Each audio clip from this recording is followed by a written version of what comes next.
Let's go. I see. Hey, ball first. Work hard, guys. The receipt, I'm looking for it. The part that plugs into the camera is on. I'm looking for the actual mic. I'm looking for it. Yeah, I mean the one that plugs into the camera is on. Okay, it's working now.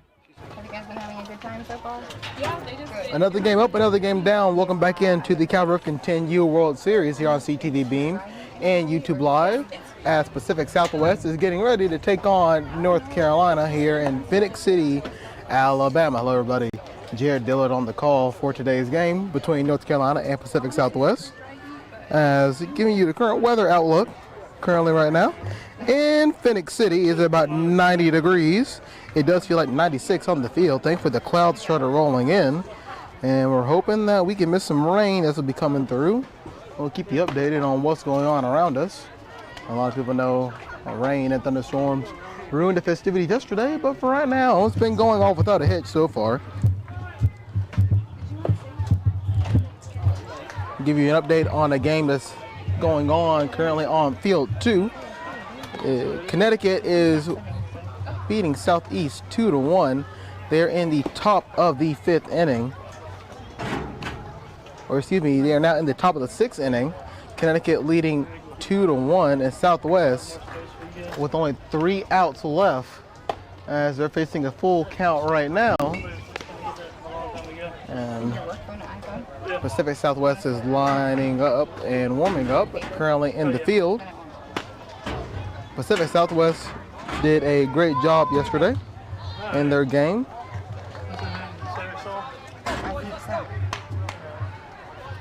Pacific Southwest defeated. Where they have you guys staying? We're staying at Colby. Pacific Southwest defeated Coming up to bat for California North Carolina, 3-2 number 3, Owen in their game. And North Carolina dropped 6-3 yesterday. Thanks, man. Sarasol up first for North Carolina. Here's the first pitch. It's on the outside for ball 1. So the festivities has kicked off between North Carolina and Pacific Southwest. Pacific Southwest hailing from Hawaii. As Sarasol hit that one over to short, throw over to first, and he got him for the first out of the game. Coming up to bat, number 5, Casey Murray. Casey Murray at bat for North Carolina. But 1 out in the first inning. His first pitch finds its way in there for a called strike.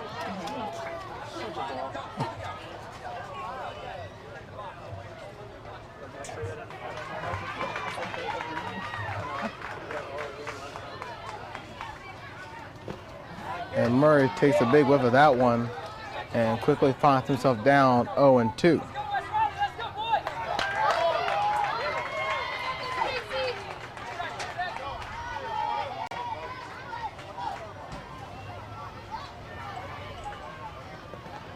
That ball's down low, goes away from the catcher. Count moves to 1-2. An update over on field 2 as Southwest takes the lead on Connecticut with a big hit to drive in 2 runs in the top of the 6th. They lead 3-2, Southwest over Connecticut. As that one's in there for a called strike, got him looking for the second out of the inning. Coming up to bat, number 99, Leo Lipinski. So Leo Lipinski up next for North Carolina. Here comes the first pitch. And finds its way in there for a called strike.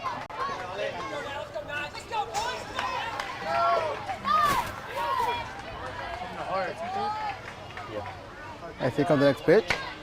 Lipinski drives that one to second base, throw over to first, and 1-2-3. Pacific Southwest puts them down, and we'll be heading to a quick commercial break. When we come back, we'll give you the defensive alignment for North Carolina and Pacific Southwest starting batting lineup. You're listening to the Calvert 10U World Series here on CTVBeam and YouTube Live.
Welcome back into Phenix City, Alabama, as Pacific Southwest puts down North Carolina 1-2-3, and they are now up to bat. Starting off for Pacific Southwest, we have number 14, Ale Kuhalua. Kuhalua up to bat for Pacific Southwest. So Kuhalua stepping into the batter's box to face Sarasol.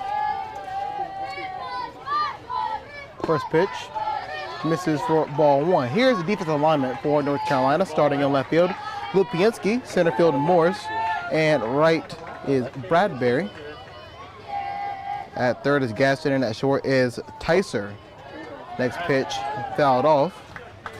And Stinger is at second. Tally at first. Mockney behind the plate, and Sarasol will be your pitcher. Next pitch fouled off to the left-hand side.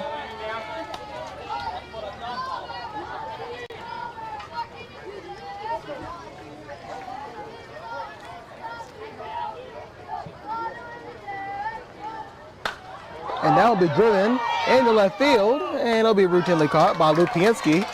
Doing a great job of locating that one up in the air. And that'll be the first one down. Next up, we have number 17, Kamako Grace. Kamako Grace up next for Pacific Southwest.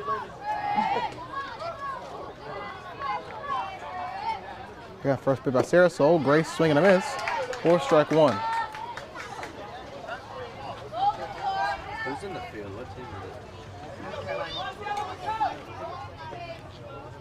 it? Grace will pop that one, and that will fall out of play.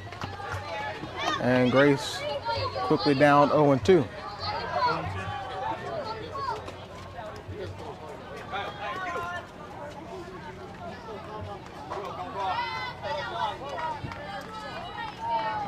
Sarasol up high on the eyes of Grace with the first ball of the at-bat.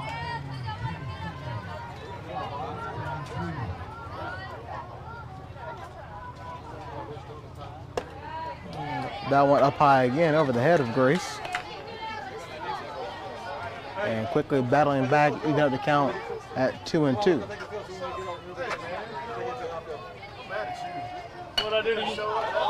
Grace will hit that one over to second base. The pitcher tried to get it. Will he get him? No, he will not. The Sarasol went and ran that one down. Slid it for the Stinger, threw it to Tally at first. But Grace with the wheels on him. Is number 8, Zane Ho'okala. Reaches first. So Ho'okala coming up to bat. And as Ho'okala stands in the batter's box, trying to move Grace over into scoring position. First pitch down low for a ball. The count is 1-0 with one out and runner on first. Is it 3 balls? Next pitch, that'll be ball 2. Count is now 2-0.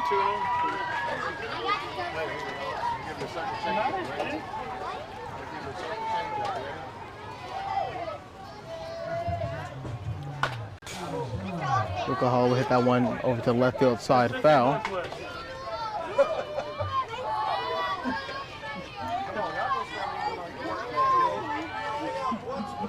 You got enough problems counting up 3 balls and 2 strikes without people talking to him. 3 balls and 2. As that one will be in there for a called strike. So it's now 2-2 with one out. With Grace on first. So they know you. Yeah. And Pacific Southwest. Ho'okala will hit that one foul to the left side again. What's the count? 2-2. 2-2.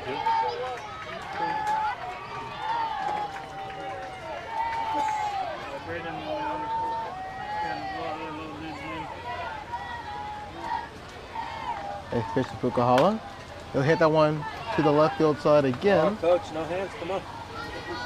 And that one will roll foul down the third base line. Yeah, Hawaii does. That's awesome. So Ho'okala staying in. And doing a great job of fighting off a couple of these pitches by Sarasol. Oh, sure. I'll go for Phoenix City then. foul tip. And he keeps fighting through this at bat.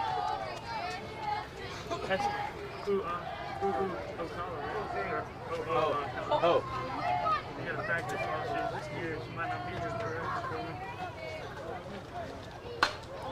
That one hit down the third base line again. He's the one that hit the And that's not the first time the pitcher had to duck out of the way of that one. No, it was. Yeah. Cacao Hollow.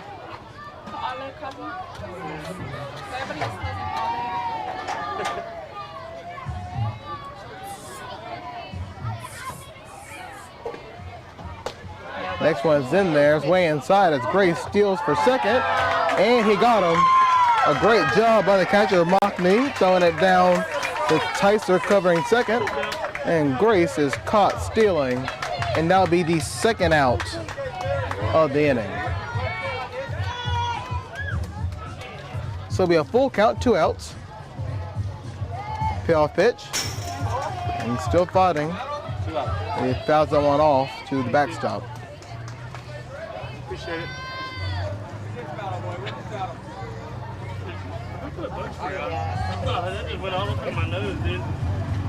Jeez. As that one will be hit to third base, and Gaskin will come up with that one. And we'll head to the top of the second inning as Pacific Southwest and North Carolina are still tied at 0. This is only your second game. An update on what's going on at Field 2. Southwest is leading Connecticut 4-2. They brought home another run in the 6th inning. And so now Connecticut is down to 3 outs as they try to find their Pitch way. count is 20. They'll win that game over on Field 2, that game not being broadcasted. That being said, coming up on Field 1 after this game will be Idaho and Southeast. That game will be right after this game, Idaho versus Southeast. The game that will be happening over on Field 2 in a couple of moments after that game is over, in about 30 minutes, will be Ohio Valley and Middle Atlantic. That game will not be broadcasted on Field 2. Well, over here, we hit the top of the second, still tied at 0. North Carolina Pacific Southwest currently battling it out. Pacific Southwest 1-0 here in the Cal Ripken 10U World Series, while North Carolina dropped a tough one. In their game, they gave up a grand slam that pretty much sealed their fate, as Tyser will be coming up to bat for North Carolina. Coming up to bat, number 27, Jackson Tyser. Second inning, right? Yeah. Here comes the pitch. Tyser swings and misses out of that one for a strike 1.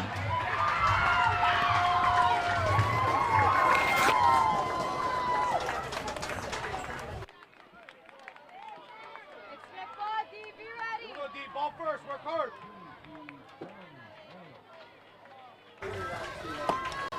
Tyser watches that one go by on the outside for ball 1.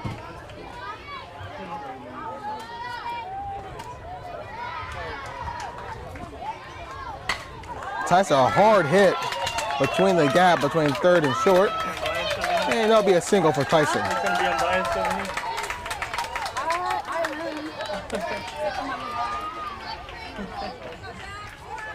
So a nice hard hit by Tyser will bring up Stinger.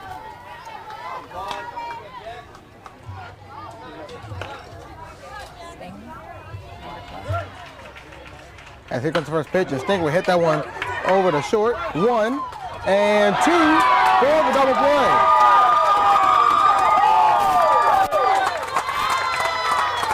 It was Quill to Grayson Navi for the double play. And come back, North Carolina. Number 28, Bear Down to 2 Mockney. outs.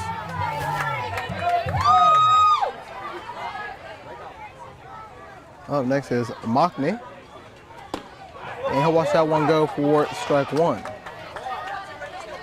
So after North Carolina with a leadoff single in the second, it quickly just turned to 2 outs on that great double play by Pacific Southwest. Next pitch.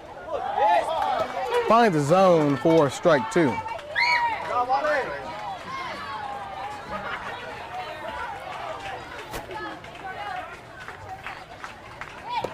And just like that, 1, 2, 3, Mockney goes down. And North Carolina comes up empty-handed against Pacific Southwest. 15. Keeping it here, give you some more updates on games that will be happening today. So we told you about Idaho and Southeast will be coming up here on Field 1. The night capper here on CTVBeam and YouTube Live will be Midwest Plains, hailing all the way from West Fargo, North Dakota, taking on the hometown team Phenix City, Alabama. Phenix City winning a 13-inning marathon against Indiana on a walk-off single earlier this morning. Well, he was showing me something, so I was zoned in on that. A couple other games that will be happening, such as New England versus Alabama. That'll be going on Field 2. And New Jersey and Indiana. Both those games will not be televised. And you'll not be able to catch a stream on those. But you will be able to catch Idaho versus Southeast and Midwest Plains versus Phenix City. I mean, no offense, we're all staying in the same place. I don't really want that there anyway. North Carolina's getting warmed up, but we head to the bottom of the second inning.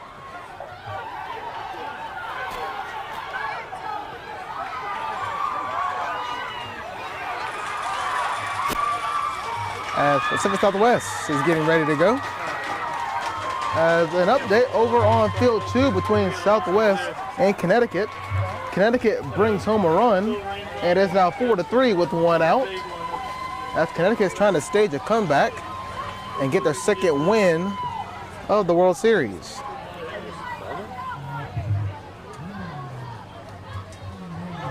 Starting off is number 18, Kemohe Naibi. So Naivi up to bat for Pacific Southwest.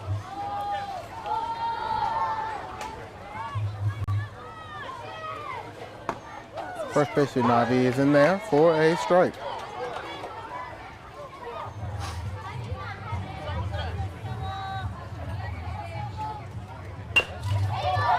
That one hit, and Tyson not able to come up with that one over at short. And Navy is in the first base. Most likely go down as an error by the shortstop. And now Kong will be stepping into the batter's box. Put the runner on first.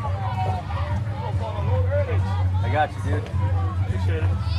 Kong shows bunt, puts it down the third base line, and it just rolls foul.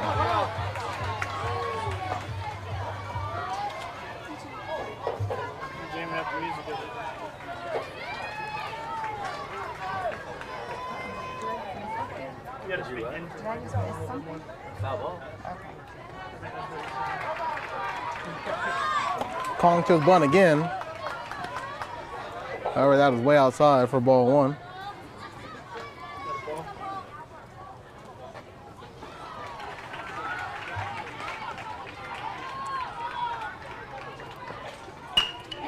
Hard hit over to second base, trying for 2. There's 1. And Kong will be safe at first on the fielder's choice. Next up is 00, Kona Begonia. Begonia up next for Pacific Southwest. But Kong on first.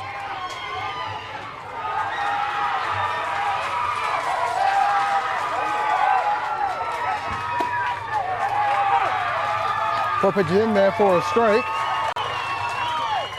As an update over on Field 2, Connecticut has walked off on Southwest to win 5-4. Throw over to first. And Kong is safe back at first. So Connecticut coming down from a 2-run deficit, winning 5-4. As Begonia swings and misses for the third strike of the at-bat. With Connecticut's win, they move to 2-0 here in the World Series. Peyton Love. In a tough game.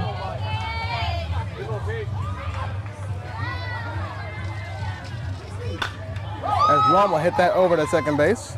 throw to first, and that's the end of the second inning as the score stays tied at 0, and North Carolina's coming up the bat. We're going to take a quick commercial break, and when we come back, we'll have more Cal Ripken 10U World Series Baseball here on CTVBeam and YouTube Live.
Welcome back to the Cal Ripken 10U World Series as first pitch up high for a ball as Moore steps into the box.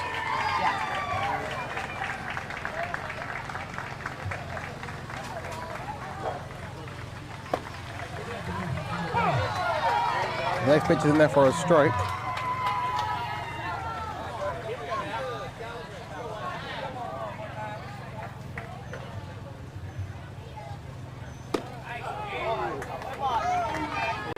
Next pitch on the outside for a ball. You took your water jug? 2-1 count to Morse. As Morse hit that one in the left field, that one's going deep, and it is gone. A solo shot by Morse in the right field, and North Carolina takes a quick lead here at the top of the third inning. A big shot by Morse.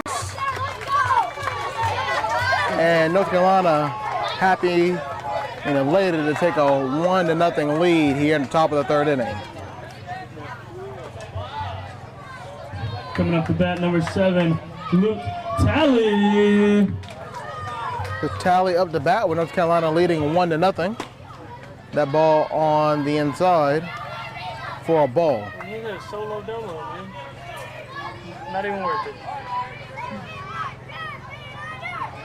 Next pitch, Talley hit that one, but it'll be just foul on the right side.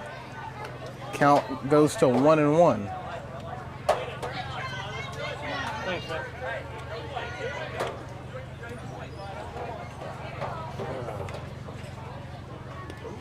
Talley lays off of that one. That one was coming in toward the dirt.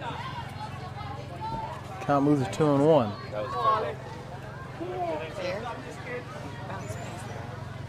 That's the best first base line, first base, doesn't it? Another pitch on the inside. Talley lays off of that one, but it reaches the plate and hits the strike zone. Now a 2-2 count. Talley swings and misses for strike 3, and he goes down swinging for the first out of the top of the third inning. Coming up to bat, number 25, Holt Gaston.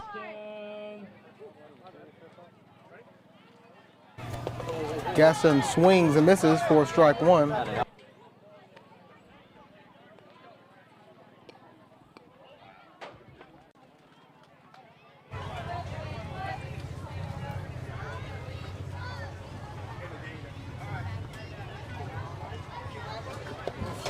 Next pitch, Gaston swings and misses for that one. It's now 0-2. See you later. See you, man. man. You got your stick? Yeah. Good luck with practice, man. Do what? Good luck with your practice. Get it in. The next pitch, a breaking ball in there. Back-to-back strikeouts. Good. And Pacific Southwest is trying to get out of this inning, Let me know how you only get giving up 1 run as Bradbury will be coming up for North Carolina. Now let's Up to bat, number 34, Ryan Bradbury. Oh, Bradbury, first pitch he sees is down low for ball 1. sweet 2 outs, right? yes. Thank you. That's why we have another person.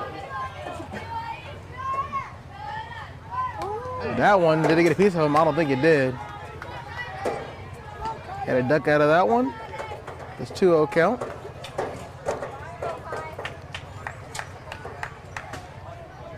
Press ball needs to be a little bit bigger. All right. With some fans. We got a little breeze going on. The storm's coming again. That one's going to be chopped foul over to the third base side. Done. It's the wise look. No, but if it does, it always comes in afternoon, and then it stinks. It should be just passing through the this way. It does look like a big freaking storm. Up high for ball 3. As some dark clouds start to roll in here in Phenix City. 3-0 count with 2 outs.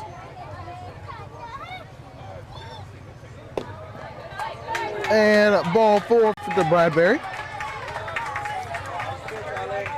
As Sarasol will be coming up the bat. Sarasol.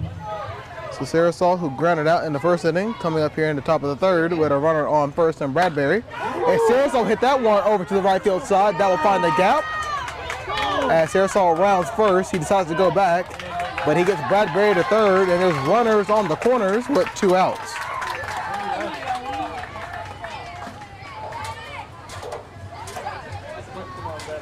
This is a hard-hitting shot by North Carolina in this inning. A home run Number 5, Casey and a deep Murray. single in the right field.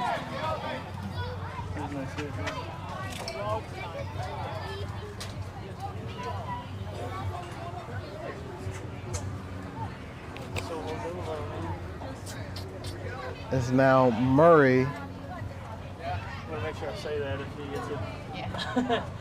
Yeah. Comes up for his at-bat. That one on the outside for a ball. And Sirasol will steal second. And Grace will cut it off, trying to get the man at third. He doesn't budge. So it's a 1-0 count with 2 outs. As Murray hit that one up the middle, and 1 run will score. Bradbury comes home. Centerfield not able to come up with it. Another run's going to score. And Murray is safe at second base. So Bradbury and Sarasol come home. And it is now 3-0 Pacific Southeast.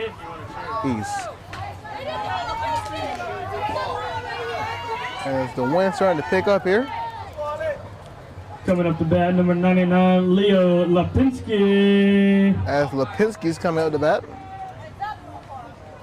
On the outside for ball 1.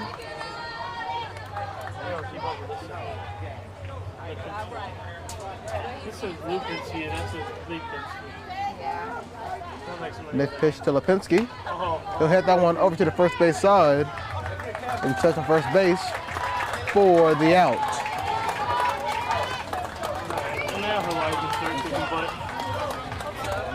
A tough top of the third for Pacific South as they'll be looking to get the pitch bats count is going at here. 37.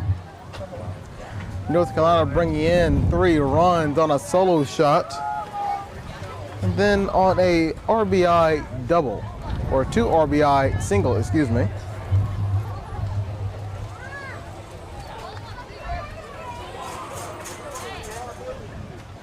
As North Carolina takes the field, feeling a little bit more energized with a 3-0 lead. That being said, North Carolina had a lead as well yesterday, but then it changed on a grand slam shot, and they ended up losing 6-3. So definitely no time to rest for North Carolina. They've been in the position before. You've seen it evaporate quickly. And Pacific Southwest already know what a win feels like with the win yesterday. Starting off is number 23, Kai Kisi. So Kesey up to bat for Pacific Southwest.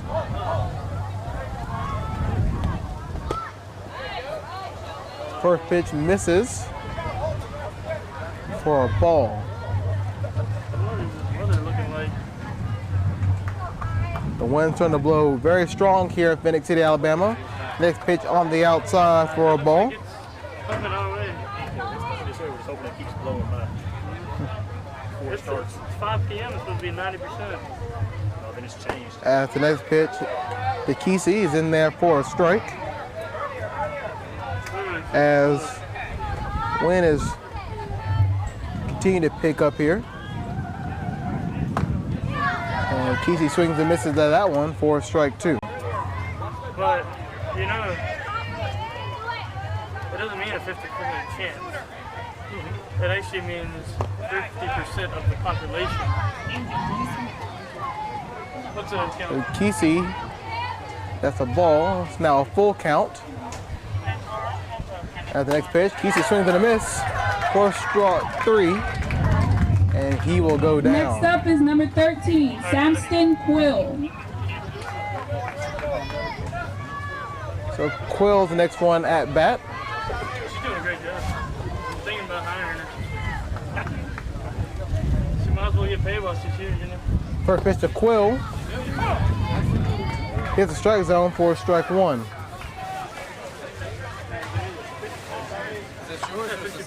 But it's 100% chance of here.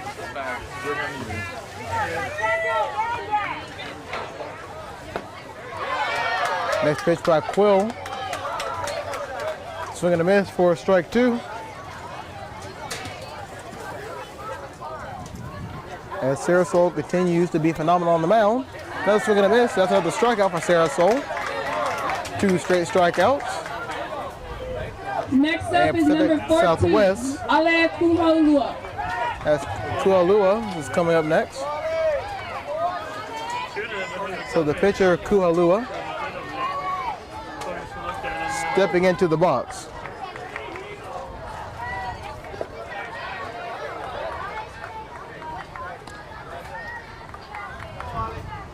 So Kuhalua, who flew out to left field in the first inning, will hit it again into left field, and this time it'll be for a single. He'll hold up at first. So Kuhalua coming through good for Pacific Southwest. Kamakoa Grace. As Kamakoa Grace will be coming up for Pacific Southwest with a runner on first. Grace did single his last time up in the first inning. That pitch on the outside. What's the count? It'll be 0-1.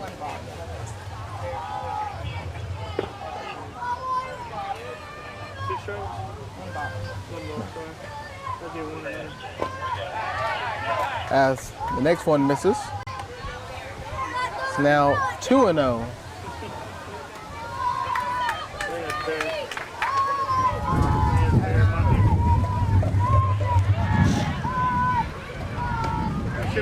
Two-0 count makes it 3-0 on that last pitch. As the flags are fluttering very strongly out in the outfield. As strong winds are coming into Phenix City. I don't see a lightning or anything. No. So this way, rain, if it's not raining. It's better.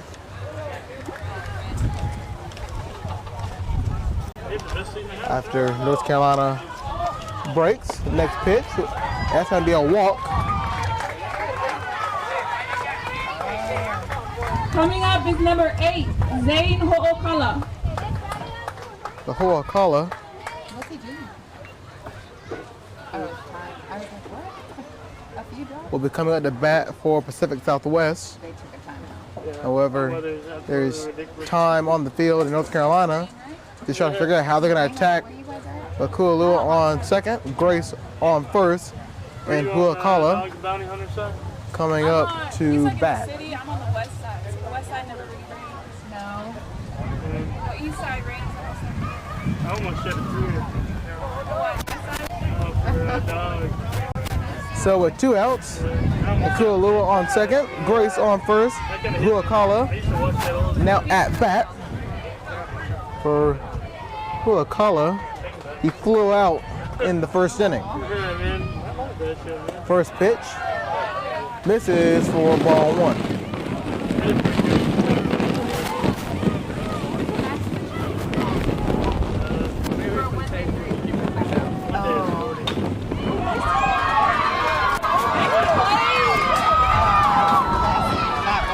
As that one will be hit up the middle. Great stuff.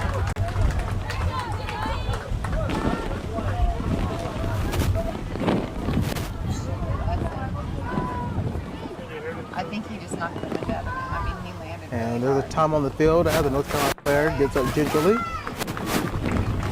Fielding that ball, great job. Good stuff. Different guy now? Different count? Your brother? Your brother? As now, Pacific Southwest, So, is it V or we? It's me. You pronounce V? Okay. with That's bases what I thought. loaded, Naive. and Naive coming up to bat. Coming up next is number 18, Kemohe Naivi.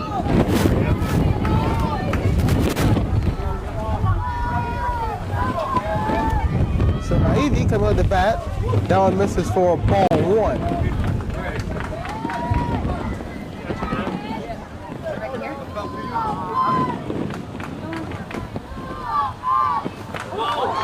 And that one will hit Naive. And maybe ringing in his head, Kalua will come home to score, and that'll be the first one for Pacific Southwest. Oh, they gave him a run? No. Okay. Is it set okay? Next up is number 12, Pono Kong. Oh,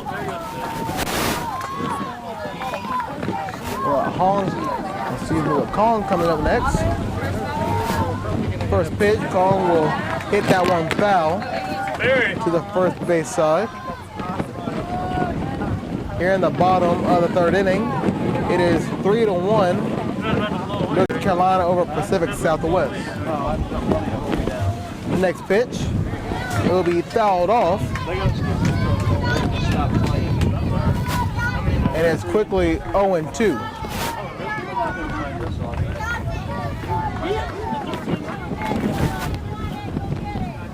So it's an 0-2 count. Kong hit that one down the third base side, and it'll be scooped up by the third baseman in Gaston, and that will end the inning. A great play by Gaston, making sure that one doesn't squeeze this way past.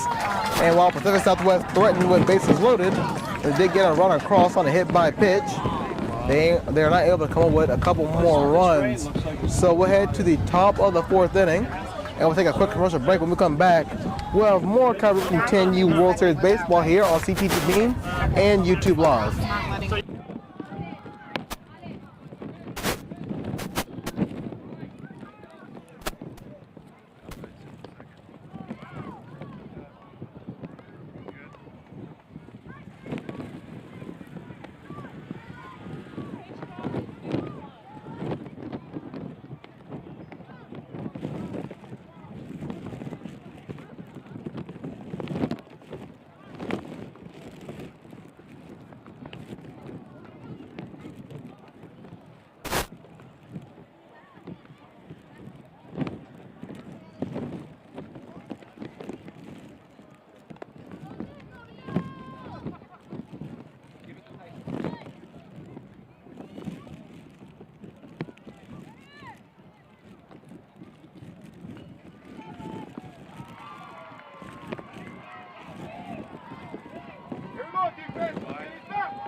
And welcome back inside the Cal Ripken 10U World Series as North Carolina continues to have a lead against Pacific Southwest 3-1 in the top of the 4th inning.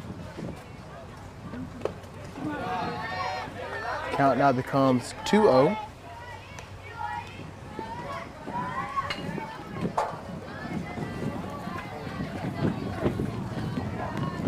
As Tyser is at bat. Next pitch, Tyser lays off of that one on the outside. Count moves to 3-0. Tyser had a single in the 2nd inning his last time up. But next play, he got to a double play situation. The 3-0 count. Shows bunt, pulls away. That's a strike.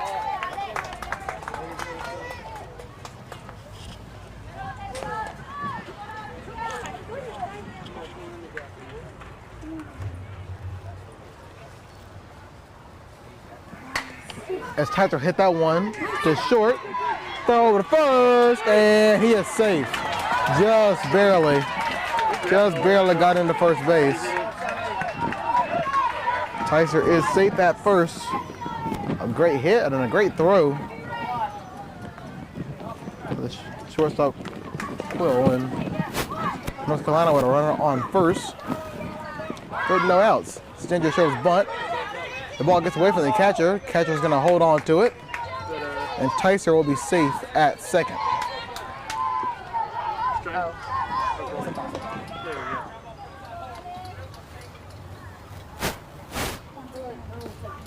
Next pitch to Stinger. He's going to swing and miss. At bat number 12, Jackson Stinger.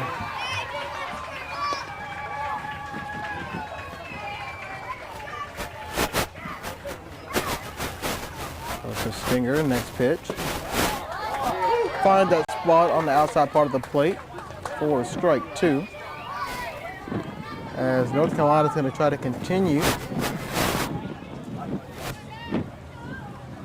Try to put some points on the board. It won't be right there. Got him looking for strike 3.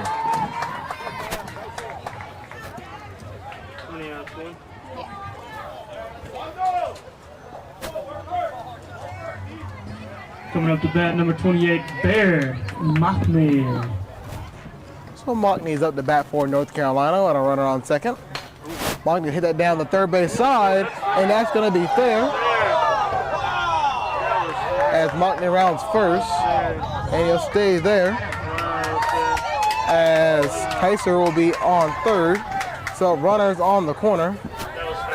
And Morris will be up the bat for North Carolina. Last time Morris was up, he sent one over the fence in the field.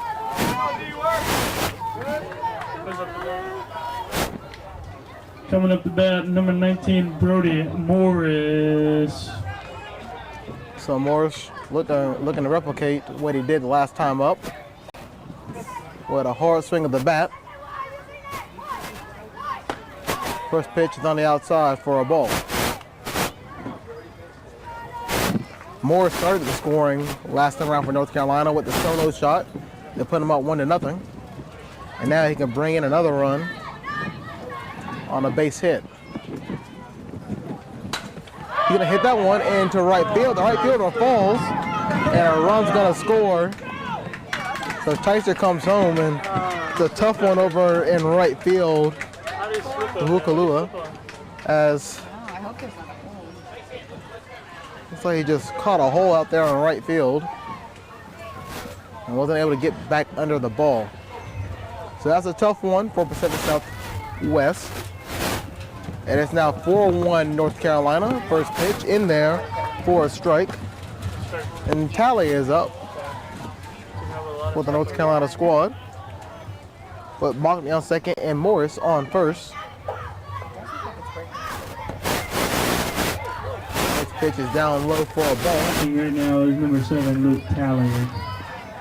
So 1-1, 1 out. Tally struck out swinging his last time out.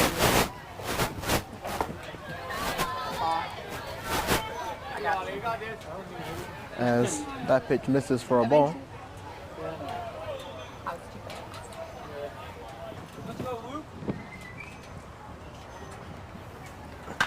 As Tally hit that one, will that find the gap?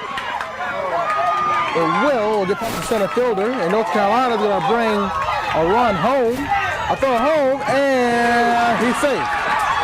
So Mockney able to get around the tag. It was a great throw by Pacific Southwest down home.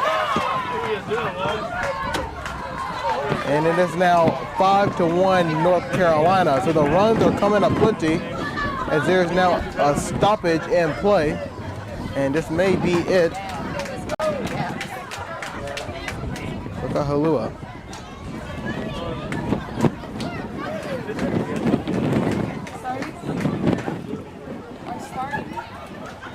How many good pitches, right?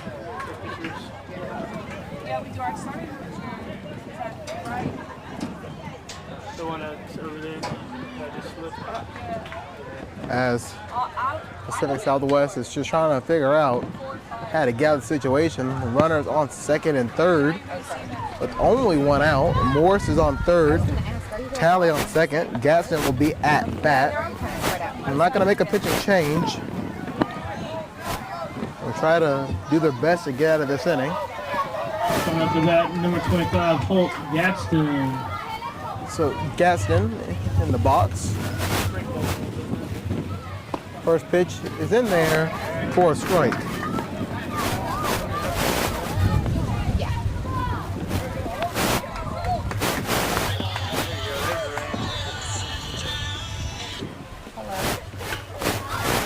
So Gaston lays out a bunt back to the pitcher, throw it home, and he's safe. So Morris gets in there and slides under the tag of the catcher, Nkisi. And it is now 6-1 North Carolina over Pacific Southwest. Coming up to bat, number 34, Ryan Bradbury. So now Ryan Bradbury is up to bat. Runners on the corner. First pitch, down low, throw over to second, and easily out at second, throw home, and it is a double play for Pacific Southwest. So a steal attempt over to second, and Gaston is caught, and then Tally is caught trying to steal home. And just like that, Pacific Southwest is out of that jam, but not before giving up a couple of runs, and now they're down 6-1 as we head to the bottom of the fourth inning. An update on what's going on around here in Phenix City, as Ohio Valley at Mid-Atlantic has kicked off. Guys. That game is on field number 2. Mid-Atlantic and Ohio Valley are tied at 0 in the bottom of the first inning. A little bit of rain has started to come down here in Phenix City. It hasn't been too terribly bad, but it has cooled off the field a little bit.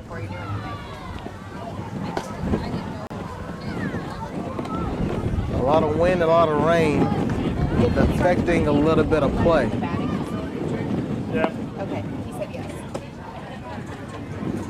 Yes. Hold on 1 second, baby. Let me ask Todd. Okay, let me back. Sorry. All right. 6 in for 99. Okay. As North Carolina's going to make a couple of changes, and we'll get those to you when we got them. All right. Thank you. Leading off is 00, Kona Begonia. They're blowing up their pool flags. They must be thinking they're gonna. That's funny. Mom?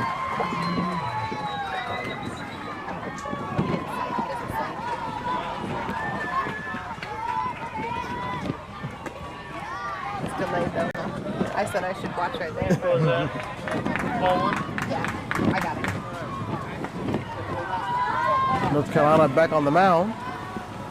And here we go to start off the bottom of the fourth inning.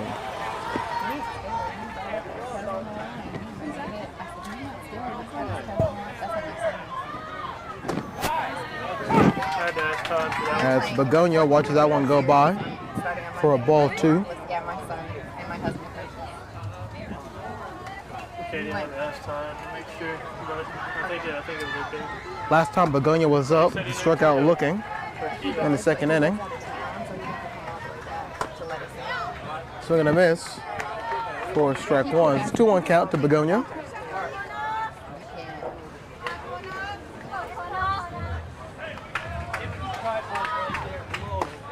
Another swing and a miss. It's a 2-2 count now. Or excuse me, he has struck out.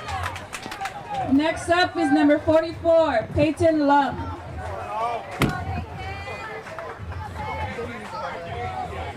They got good music over there. Oh man, they had that song. We stole the good one though. So Lum's first swing of the bat will fall out of play, out of bounds. And Sarasol's put in some amazing work on the mound for North Carolina and has himself a nice, comfortable lead.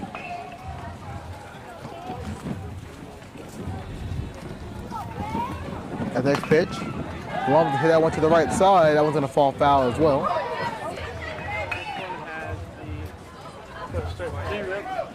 Yeah.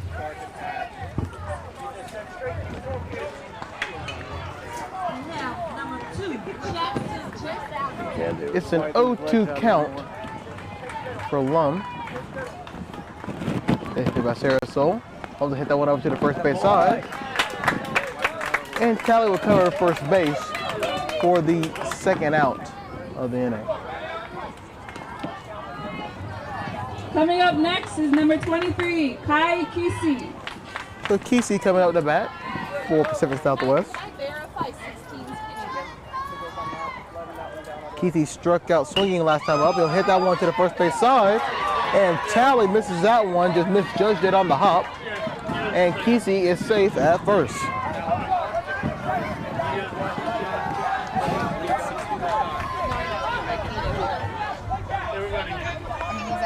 Up next is number 13, Samson Quill. Hey, don't worry about it, Lukey. It's all right.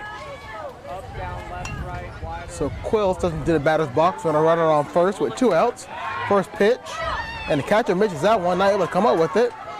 And he won't try to throw it over to second. So Kesey will move over to second base. And Quill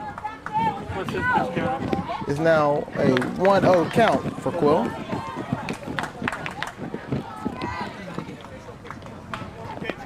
As the North Carolina manager looking for the official pitch count for his pitcher, just trying to limit the amount of pitches that he's going to throw, trying to keep arms fresh. Trying to let him probably finish off his batter. She said 16 though. She said That's his number. That's number 3. As the next pitcher, Quill, swing and a miss for strike one.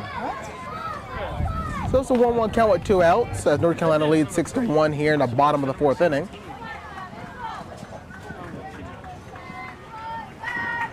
Yeah, I don't know. Their pitcher's at 62. As Squitcher puts down a bunt, but it is straight back to Carousel, and that's going to do it for the 4th inning. We're going to take a quick commercial break, and when we come back, we'll have more Cal Ripken 10U World Series Baseball here on CTVBeam and YouTube Live.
And Welcome back to the Cal Ripken 10U World Series tournament here in Phenix City, Alabama. As Ren is up the bat for North Carolina, and Ren will pop that one up to the outfield, and that'll be caught by the center fielder in Begonia for the first out of the top of the 5th inning. A little bit of sprinkle here in Phenix City, but it definitely has cooled off, so I don't think any players actually mind a little bit of the rain. As Sarasol is up for North Carolina. Sarasol, number 3. Perfect Sarasol at bat, up high for a ball. Sarasol. So Sarasol grounded out in the first, had a single in the third. Yeah.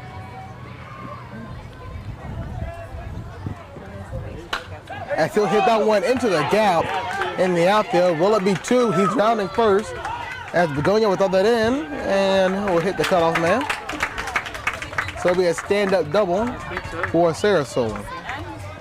Yeah, that's what I'm saying. He had one out, so it was 2 for 3. But he had really big hits both times.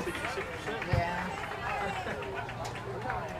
And what was his pitching? Because he had quite a few. More strikeouts. Number 5, Casey Murray. This is the second. So Murray will hit that one, and that one found that gap as well. And Sarasol's gonna round third. Murray to second, and Sarasol will be in safely at home. And it is now 7-1 North Carolina here in the top of the 5th inning. Did Begonia throw that in? Coming up to bat, number 6, Anthony Cesar. You right.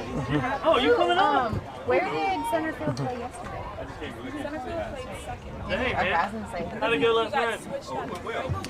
7-1 North Carolina. Able to put the scores in. At the first pitch, is on the inside for a ball as Zeza is coming in to bat. What was that, straight? Yeah, I'm pretty sure it was a ball. Yeah, it was. I recorded. 1-0 count.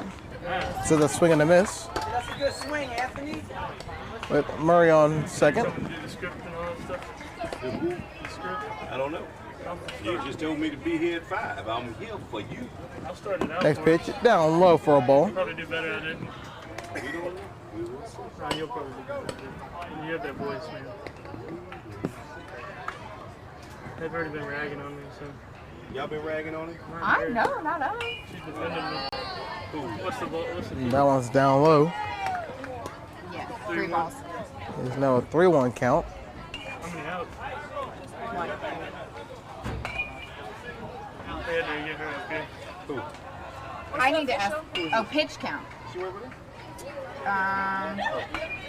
64. Should he get up here? Pacific Southwest. I thought he said. I thought he said. Coaches are coming out, and this may be it Oh, okay. Sending me to go. for Blue. Tualua.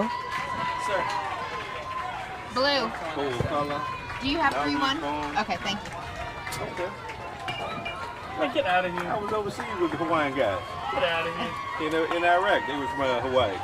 They traded So a pitching change. That's Tualua. All you gotta do is ask her. Will come out and we'll get you his final Is that stats with an I or with an E? on the day. Now we? No, you do. Not, what? Not you do. Not you. Yeah. Okay. Yeah, she got me on that one. Everybody. Are you reading? So for Tualua, Oh, okay. I was like, it sounds like my. 4 1/3 inning pitch. Daughter. giving up 10 hits, 1 walk, and 5 strikeouts. Okay. 7 earned runs given up. I guess they'll come tell me because he's going back out somewhere else. As North Carolina leads 7-1 here at the top of the 5th inning. And you're from? 14 were there.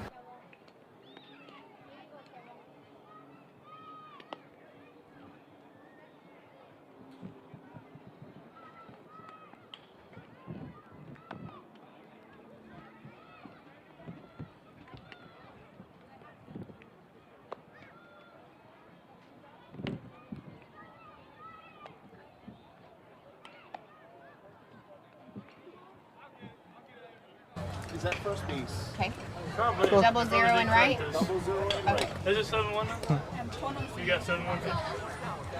I think that's it. So a couple Okay, of changes thank you. for Pacific Southwest. We did good. Y'all got kids out there? She has her little brother out there. She does. She has her brother out there, yeah. I'm just volunteering. Well, And we'll get you those couple of changes Oh, he's pitching? as they come in. Oh, yeah, I can see it. So oh, me too, girl. I hate it. Sometimes I get wet. I know. My son. Well, he's better. He doesn't pitch that much anymore, though. He just plays second base and first. So, a swing and a miss for the first pitch by Navy. What's the count? Just one. It's an on one with one out. Says it's been up. Oh, yeah, it was. Yeah, Yeah. you're right. I changed it. Sorry. I changed it because, Yeah. I forgot they switched the middle of the batter. And that'll be a walk to Zeza. I didn't Ball know four. I forgot we were in the same batter. I mean, I had Number 27, Jackson Tyser. That's Jackson Tyser He's And getting I'm going to into go to the concession. is up. Tyser swinging a miss for strike one. after this game, you come in and I'll run you through the, what you want to call it, if Casey doesn't. Okay. Let me know. As Tyser hit that one back to Navy. Throws it to second for the out. So runners on first and third with two outs. Alright, you gotta, Did he throw it to 12? Okay. Coming up the bat, number 12, Jackson Stinger. Jackson Stinger comes up to bat. Case Navy. Runners on the corner, and that one's gonna find right field. One run will score as Murray comes home, and it is now 8-1 North Carolina on that single by Stinger. Coming up the bat, number 28, Bear Mockney.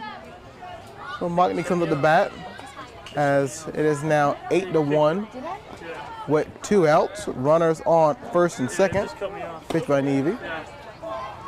It's up high for a ball.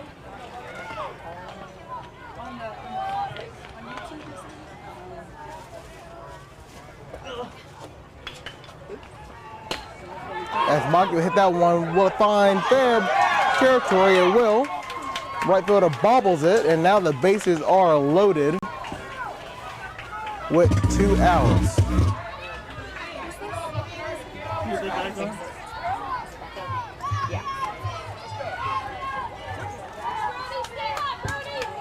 Up to bat is number 19, Brody Morris. And with Morse at the bat, that one's down low for ball one.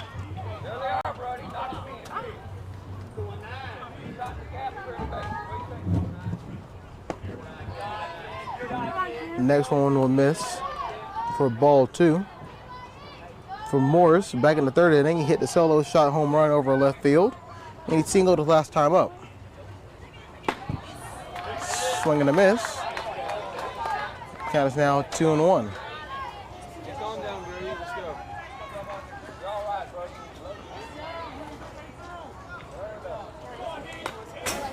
buddy. And Navy battles back from a 2-0 deficit. Gets him to 2-2 and is looking for a strikeout.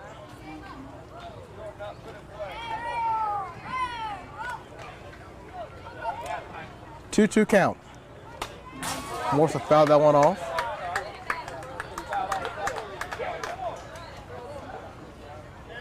Two balls, two strikes, and two outs. Tyser on third, Stinger on second, and Mockney on first. Here comes the pitch. And that one's going to hit Morris. And that will bring in Tyser. So it's now 9-1 North Carolina. Coming up the bat, number 7, Luke Talley. So Luke Talley coming up the bat for North Carolina. And with a base hit, it could bring home run number 11, which will then activate the 10-run rule. First pitch is in there for a strike.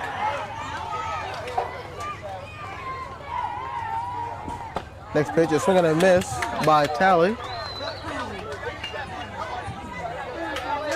For strike two.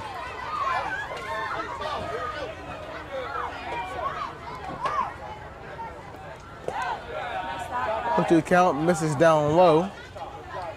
But great job by Kesey. Make sure the ball doesn't get away from him. 1-2 count.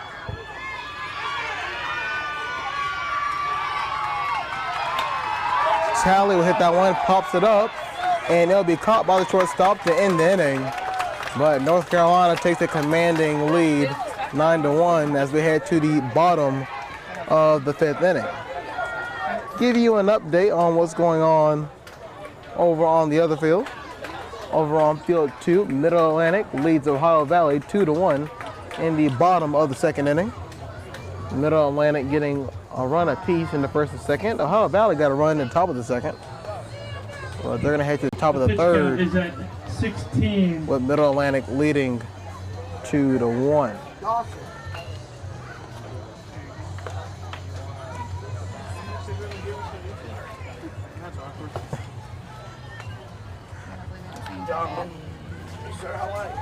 For North Carolina, taking a commanding 9-1 lead.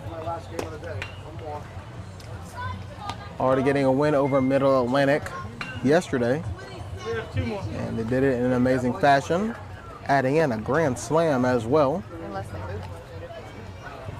Have taken a commanding lead here over Pacific Southwest. Only it's literally easier. Okay. So we got obviously 15 pitchers. As and then we got 3 at first. 3 at first. North Carolina's going to make a couple of changes. It's just a reminder that after this game will be Idaho versus Southeast. That game will be televised here on CTVBeam and YouTube Live. And the nightcapper for us will be the Midwest Plains taking on the hometown Phenix City, Alabama team. We've got a couple more games to go after this one. As North Carolina ends their warm-ups and they're getting ready to go. Starting off for Pacific Southwest is number 14, Ale Kuhalua.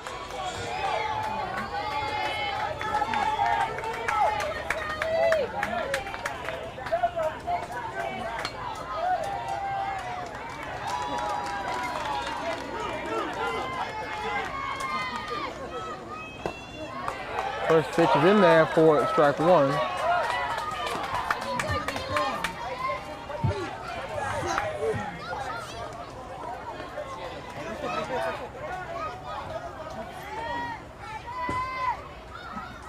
Kuhalua will hit the one back to Sarasol. Throw over to first for the first out of the bottom of the 5th. Up next is number 17, Kamakua Grace. Grace will be coming out to bat next.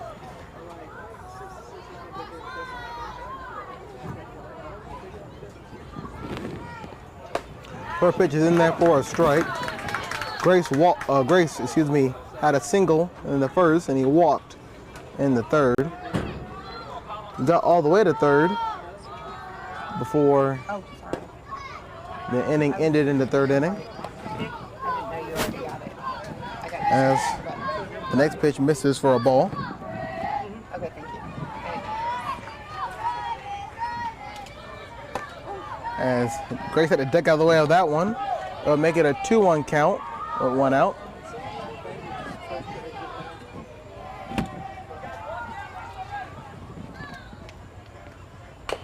As Grace will hit that one down the 3rd base side, but it's gonna roll foul. So it's now 2-2 with 1 out.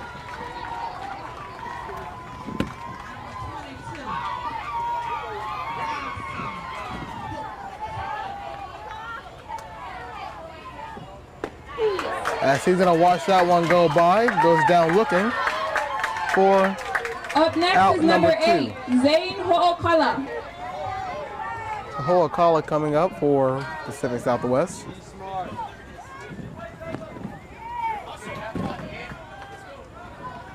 First pitch. Breaking ball in there for a strike.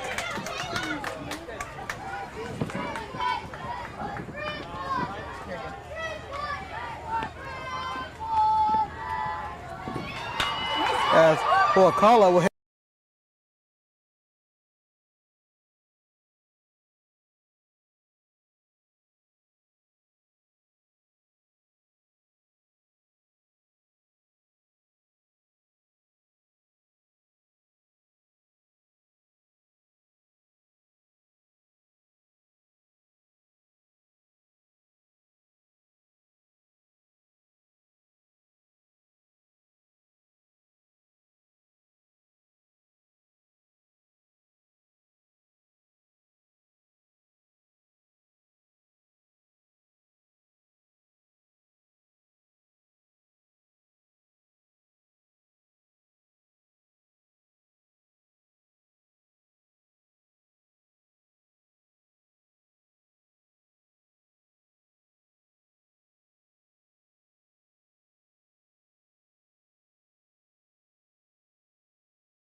getting anything? Good. So I don't know what happened.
Next pitch misses for a ball.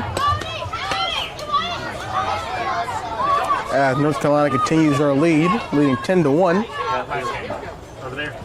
With Murray on second and Carousel on third. Ball goes down low. Carousel will make his way to home and slides in. It is now 11-1 North Carolina. So with that, Carousel comes home. Murray is going to move over to third. So runner on third with 1 out, a 2-2 count to Zessa. Pitch on the outside, misses the plate. And now it'll be a full count to Zessa.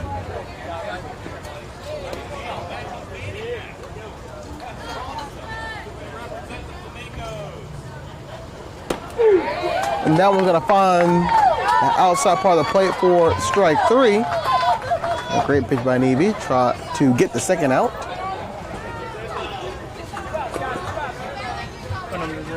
Up next is Tyser. Coming up to bat, number 27. That first pitch is down low. Jackson Tyser. For a ball. Tyser has a man on third and Murray with 11-1 lead with only 2 outs.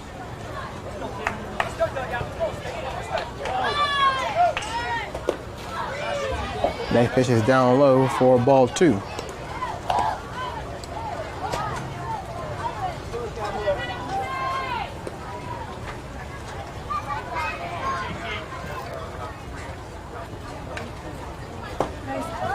Swing and a miss for strike 1.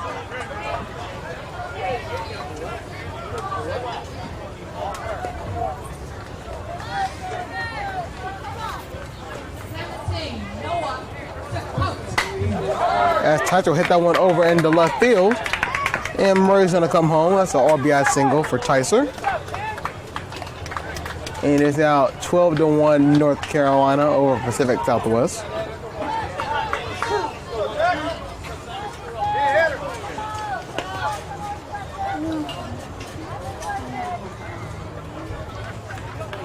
Next batter Stinger. They're on the inside for strike 1. Jackson Stinger.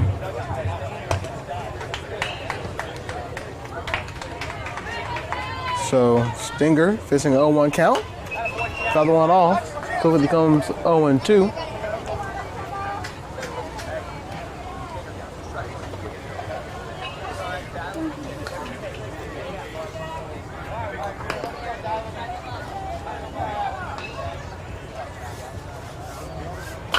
And Stinger's gonna hit that one over to first, not able to come up with that.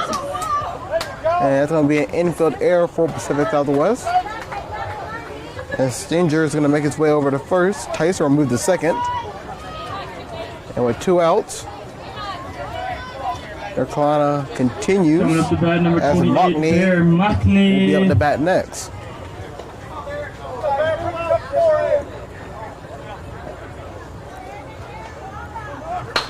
Mockney hard hit over to third base. Throw all the way over to first to get the final out of the top of the 6th inning. Rockport, North Carolina brings in a couple more runs and they take the 12-1 lead into the bottom of the 6th inning. They need 3 more outs to get the big win. And an update over on field 2. Ohio Valley is taking a big lead over Middle Atlantic. Ohio Valley scoring 5 runs in the top of the 3rd inning. And now lead Middle Atlantic 6-2 in the bottom of the 3rd inning. 44. This game over here, where North Carolina winning 12-1. 27. Okay. Update that the next game, as both the teams are warming up, will be Idaho and Southeast. Coming up next here on CTVBeam and YouTube Live will be Idaho versus Southeast. And then to cap it off for the night will be Midwest Plains hailing from West Fargo, North Dakota, and the hometown Phenix City, Alabama team. Both of the games should be a lot of fun. As here, North Carolina are looking to put a cap on this game. They lead 12-1. And North Carolina has looked pretty good so far through the Cal Ripken 10U World Series. Getting a big one yesterday over Middle Atlantic. And currently leading by 11 runs over Pacific Southwest.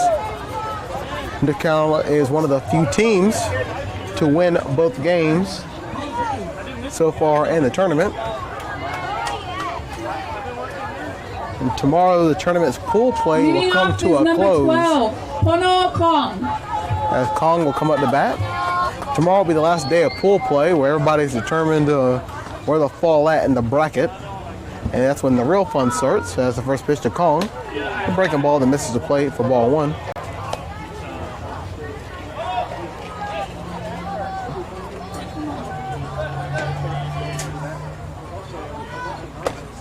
Next pitch misses again for a ball 2.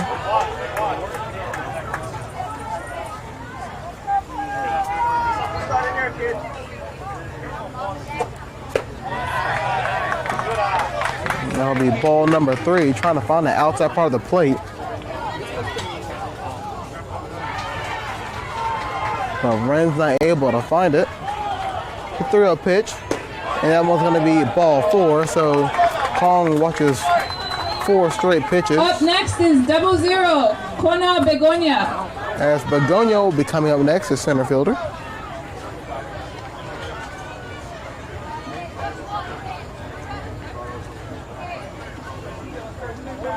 As Mockney will come out and talk to Ren.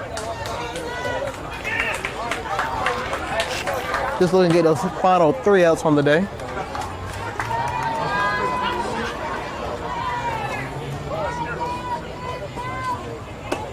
First pitch in there for a strike. Finally finds that outside part of the plate.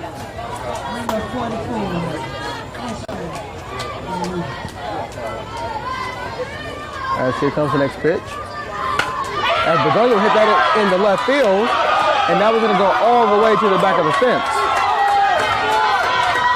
And so runners are going to hold up at second and third. So Kong is on third, Begonia is on second. And it's not over yet, as Pacific Southwest is finding a little bit of life so far. Coming up is number 44, Peyton Lum. So Lum is up next for Pacific Southwest.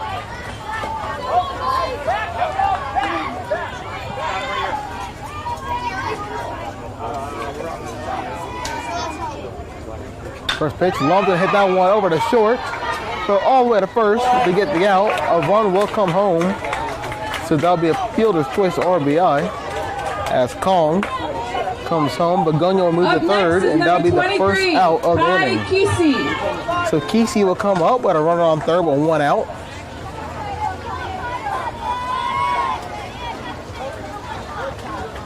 Here comes the first pitch. That misses for a ball.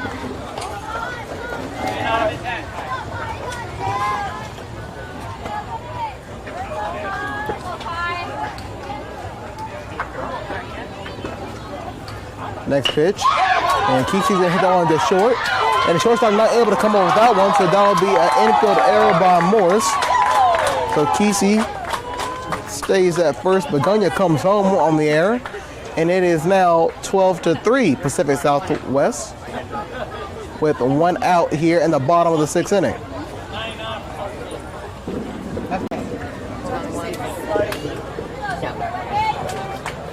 So with one out, North Carolina comes out, and the coach is going to try to talk this over with his young pitcher.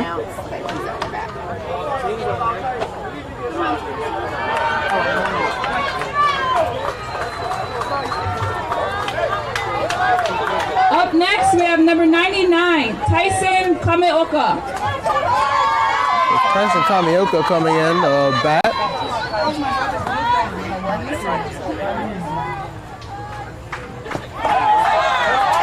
First pitch gets away from the catcher, throw over to second. Great job by Morris covering, but Kesey will be in at second base. And Kameoka with facing a 1-0 count.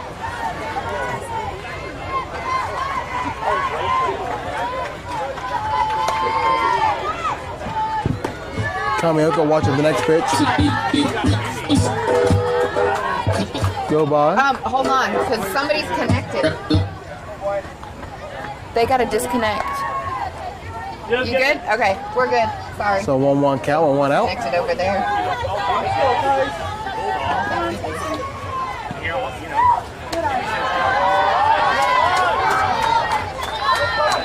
2-1 count, Kameoka. She disconnected.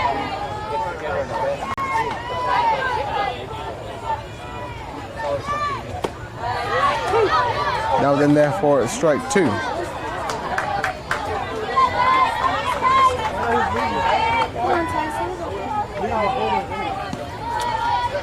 Two count to Kameoka. And he'll watch that one go by for strike 3. And now it's 2 outs. North Carolina 1 out away for a big win over Pacific Up Southwest. next is number 14, Ale Kuhalua. Kuhalua is up next to bat. The former pitcher with Kesey on second. First pitch misses down low for ball 1.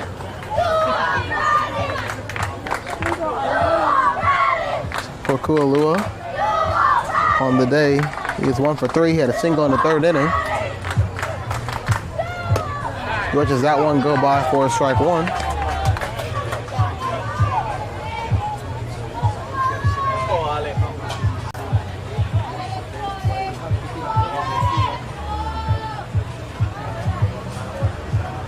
Next pitch, Kuhalua hit that one over to second. Throw over to first, and that will end the game as North Carolina will defeat Pacific Southwest 12-3. Great game by both teams. As that will end the current game here on field 1. As coming up next on the docket, Ren had 20. we have Idaho versus Southeast. So coming up next here on CTVBeam and YouTube Live will be Idaho versus Southeast. That game will be kicking off in approximately 30 minutes. And you'll be able to catch that here. For both North Carolina and Pacific Southwest, great job by both of those teams. We'll be back in about 30 minutes with more Cal Ripken 10U World Series Baseball here on CTVBeam and YouTube Live.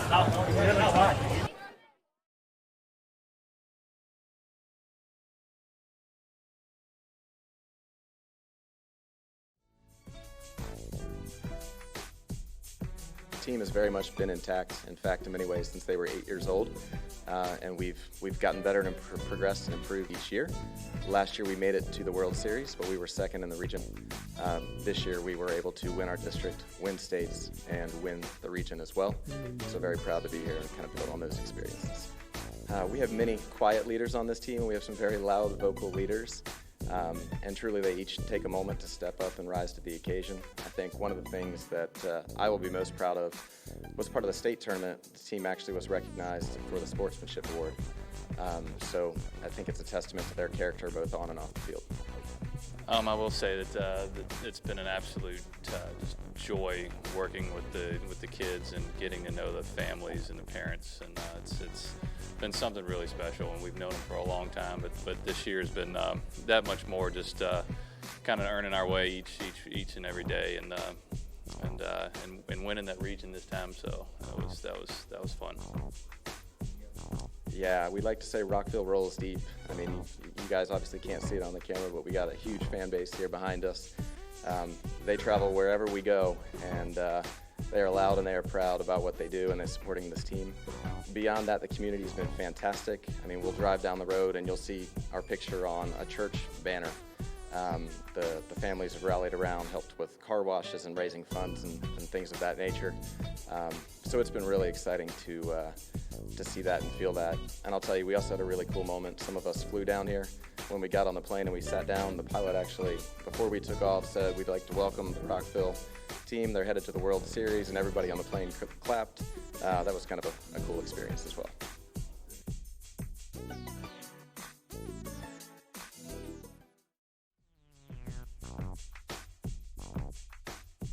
Listen, the dedication that these parents have put towards this team day in and day out, and the sacrifices that they've made for their boys to be here today is not gone unnoticed at all. We know there's a lot that goes into it, not just monetarily by any means. The time-wise, it's a lot.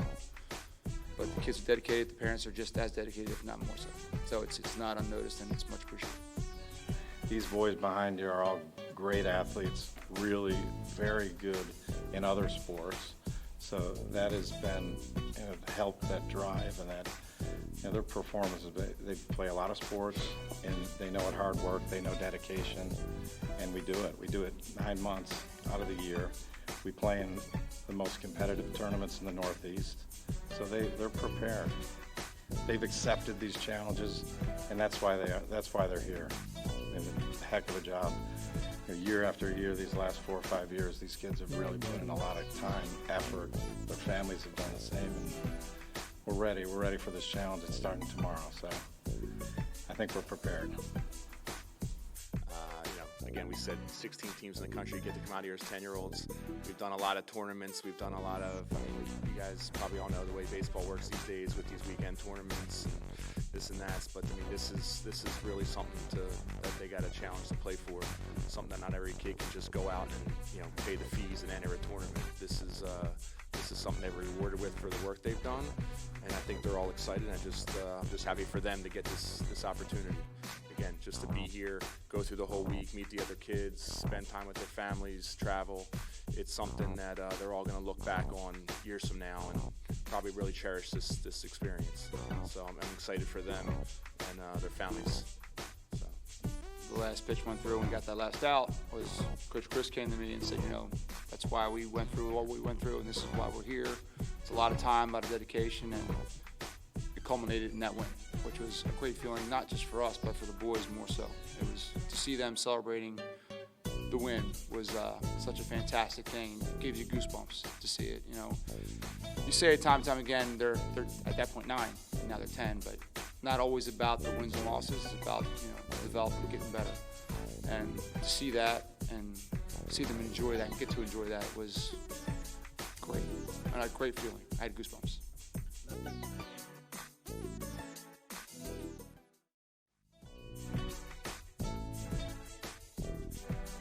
Well, I think every single one of these young men are a leader, and we have awesome parents, and we have usually this many or more show up, and that starts with the parents, and it's just handed down, and these kids they feel the love from them, and they want to be leaders on and off the field. So it's just it spreads to these young guys here.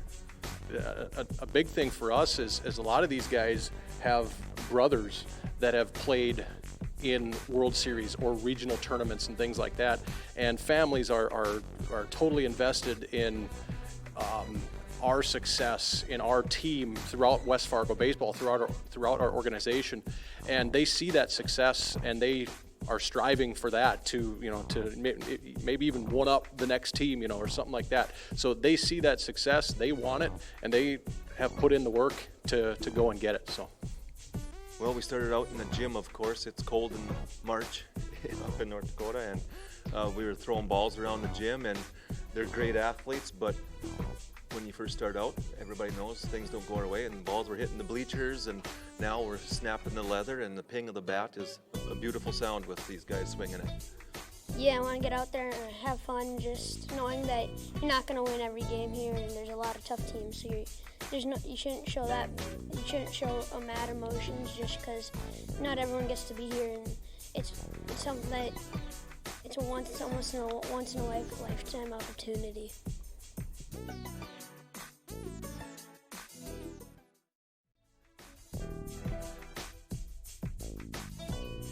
Yeah, I think it's an opportunity of a lifetime for our boys to be able to come here to Phenix City and be a part of a tournament, a World Series tournament with teams from all over the country. I think they would all probably agree that this is a pretty epic experience, right, guys? And getting through a regional to make it to the World Series is incredibly difficult. There's so many talented ball players and organizations from all over the country, and specifically from the Southeast. There's so much really good baseball and really good baseball players. To try to make it through that is really special, and to see our boys accomplish that was pretty awesome. So on the back of our practice jerseys, our boys have 4 words that we live by, right? What are they, coaches? Virtuosity. Virtuosity means doing the common thing in an uncommon way. And so that's just from the way that we treat umpires, the way we treat other fans, the way we step on the field, the way we do our drills. And then what are the other ones, fellas? Others first. Which means others first. Play hard. Play hard. And what's the last one, boys? Have fun. Yeah, virtuosity, others first, play hard, have fun. These boys, for the most part, have been together for the summer, for the last few summers. And so, we learned to just love one another well. We learned to fight well. I mean, there's a lot of, just ins and outs. When you're around somebody, sweating with somebody all the time, you get grumpy, you get tired. But, I think our team our families have really gelled together as a unit to make this a really special opportunity for these kids. But more than anything, when you look back at the journey that we've been through, I think that these kids, these families will have memories that will connect them for a lifetime and friendships that will connect them for a lifetime.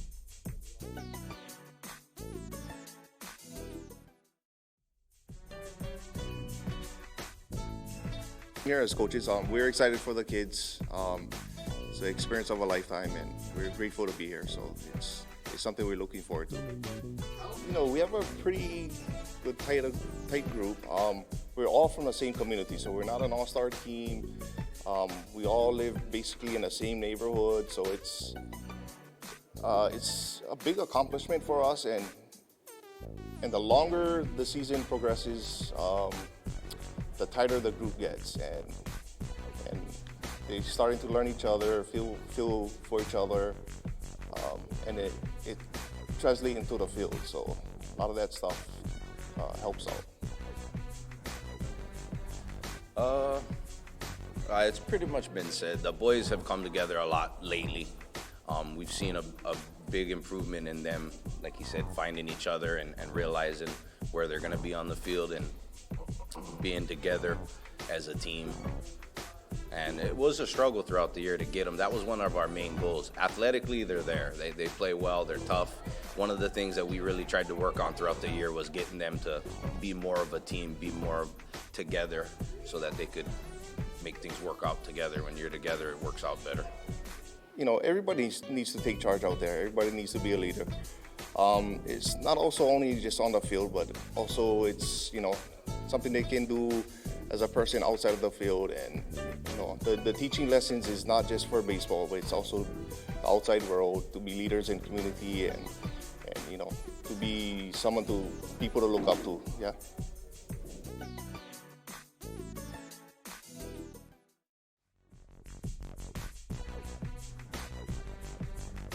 Well, we're one of the teams that won our regional last year for 2018. So we're representing California, which last year we won the Pacific Southwest Regional in Bakersfield, California. So that's why we didn't have to play in any of the tournament trail this year. I think the boys are ready to go. I mean, they've been playing. They've been together for a little while. They've been playing. It's like we told them earlier.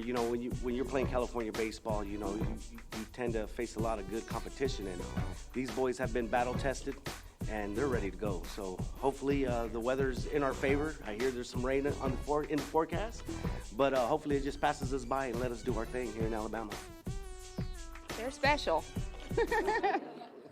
Each and every one of them. They've grown in my heart over the last couple years, and this last year it's been exciting to see what this brings this week, and we're ready to play some baseball. Well, I think from age 9 to 10 there's a big change in their maturity. So it's exciting to see them play on the field together as a team. We're excited to get this going.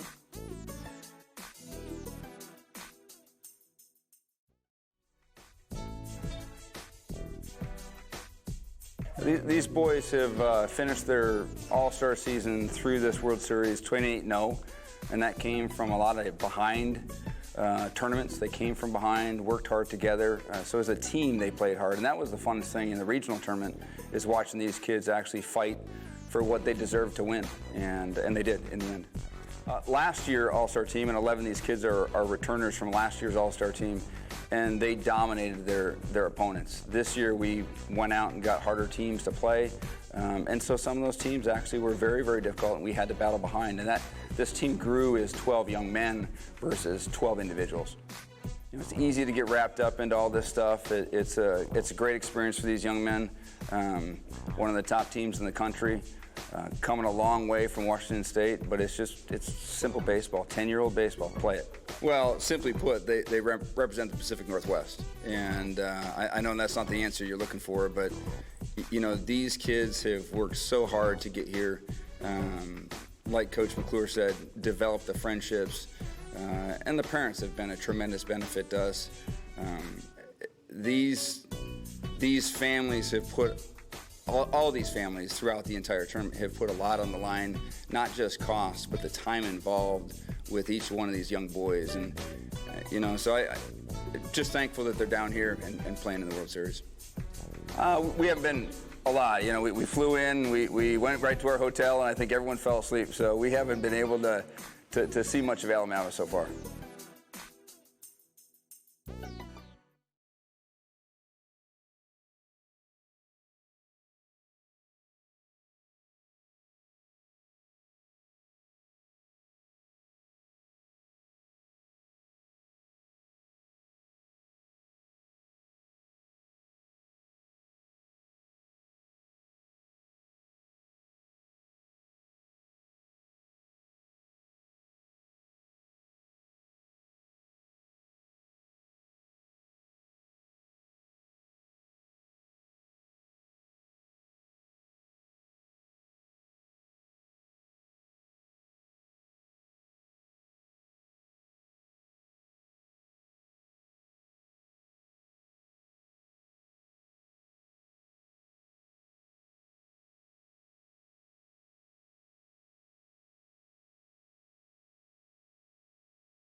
Hey, Rappy, get started, huh, kid? You want to be the fans or no? I did talk to him.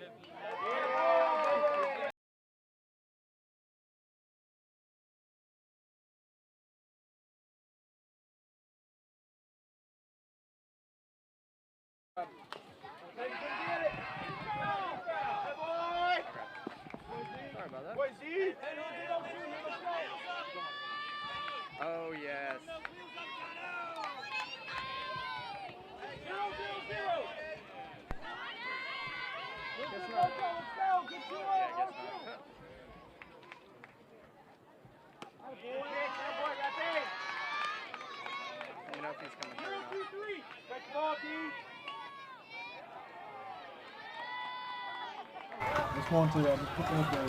Welcome to another game here in the Cal Ripken 10U World Series, as the first batter goes down, striking out, swinging, as Idaho and Southeast are going to battle out here in Phenix City Alabama.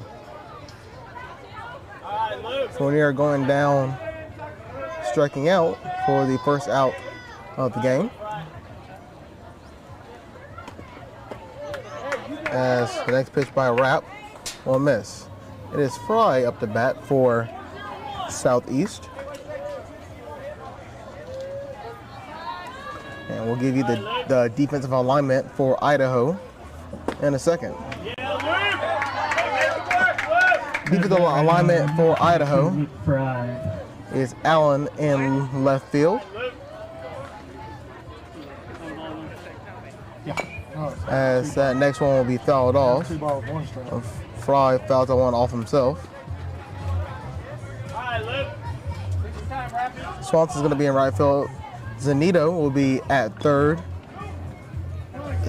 Tonight will be at shortstop. Hines at second base and Yesford at first. Next pitch in there.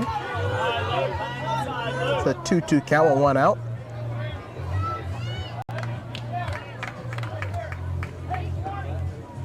As the next pitch by Rapp. Yeah, Luke. Hey, make them work. Misses.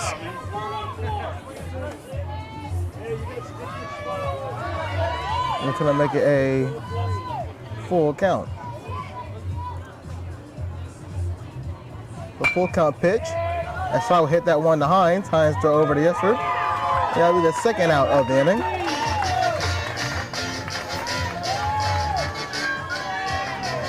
And we'll give you a quick update over in the Ohio Valley Middle Atlantic game. Ohio Valley put up another 5 runs in the 4th inning. They currently lead 11-2 over Middle Atlantic in the top of the 4th inning. Ohio Valley leading Middle Atlantic 11-2 over on field 2. That's the next pitch. It'll be hit and it'll be caught by the right fielder, Swanson, for the 3rd out of the inning. We'll keep it here as we'll continue to give the lineups and defensive alignment for both teams. Well, as we kick off this next to last game here on CTVBeam and YouTube Live. Both Southeast and Idaho coming into today's Cal Rookie 10U World Series. Looking to find some momentum for both teams.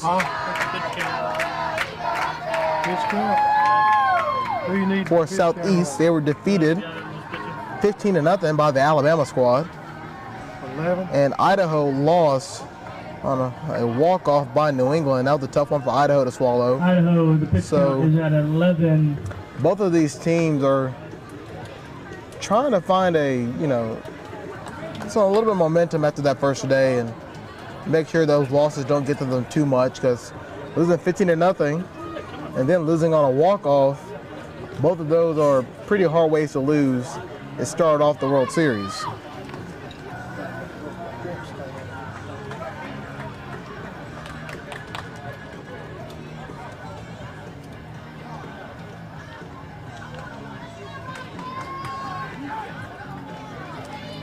So Southeast and Idaho get ready to go.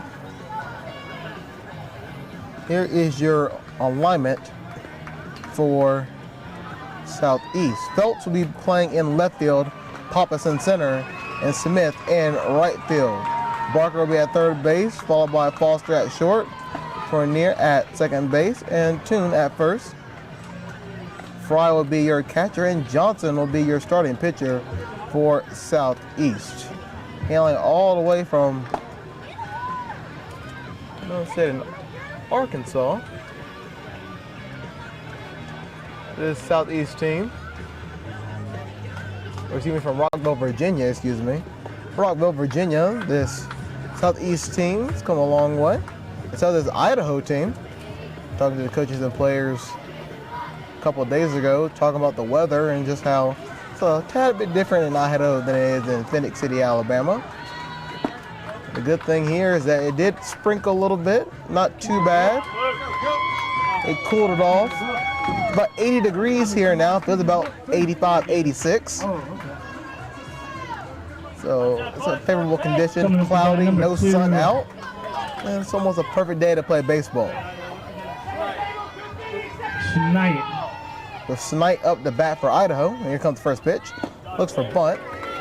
It's going to bounce in there for ball 1.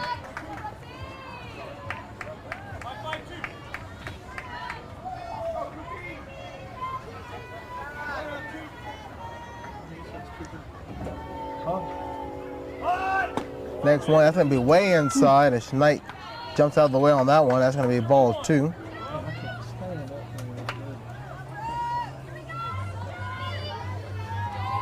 scared of that break because it's just hanging there. Next pitch is Schneid. That was in there for a strike.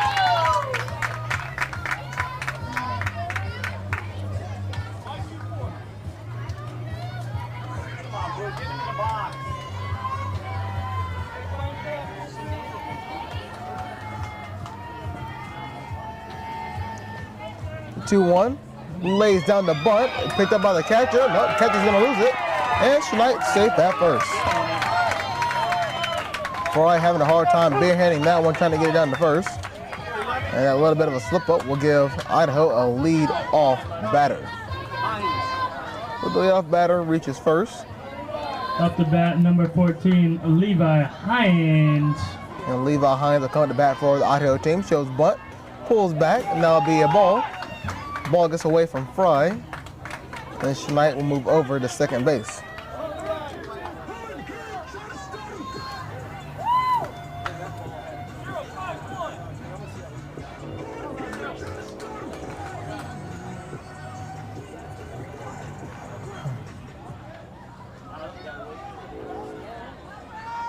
As the Southeast coaches come and talk to umpire, they break apart. As Hines with a runner on second and Schneid. Shows bunt, pulls back, and Schneid's on his way to third. And third baseman Barker wasn't covering third base. So it's a heads up running by Schneid, getting into third base. And now with no outs, Idaho already with a man on third, and Hines gonna let they drive him in. It's a 2-0 count. And Hines will watch on go by for strike one.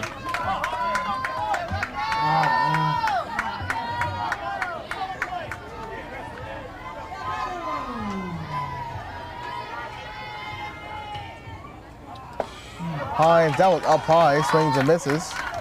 Count now 2-2.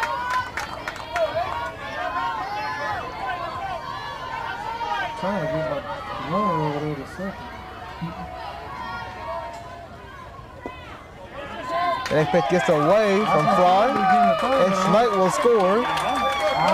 And Idaho takes an early 1-0 lead. It's froze up on me, man. So you keep showing it.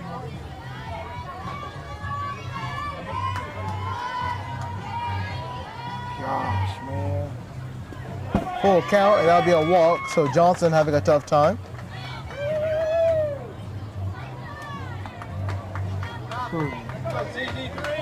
Coming up the bat, number 3, Christian Zanito.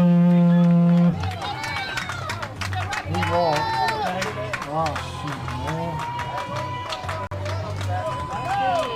So Zanita up the bat next. As Idaho leads 1-0. First pitch misses for a ball. Let me do Steve.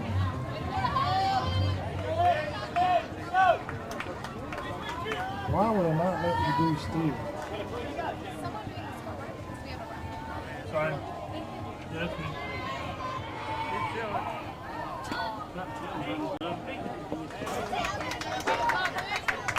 As the next one is bunted, and it falls foul behind the catcher.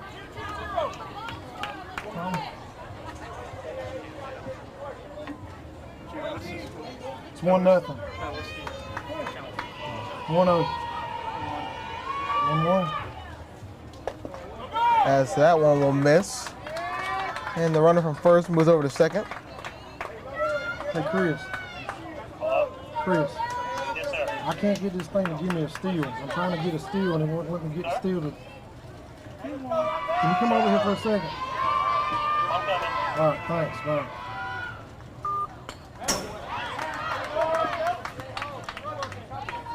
Zania will foul that one off. Count stays at 2-2. Should be on second and 1-0.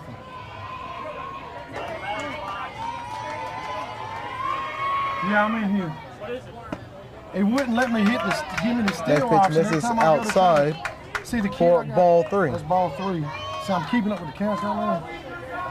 This kid scored. He stole third, then he reached on a, and then he reached on a pass ball. That's ball 4. And that would be ball 4. Zanito would take his base. And there's now runners on the corner. Ball 4. All right.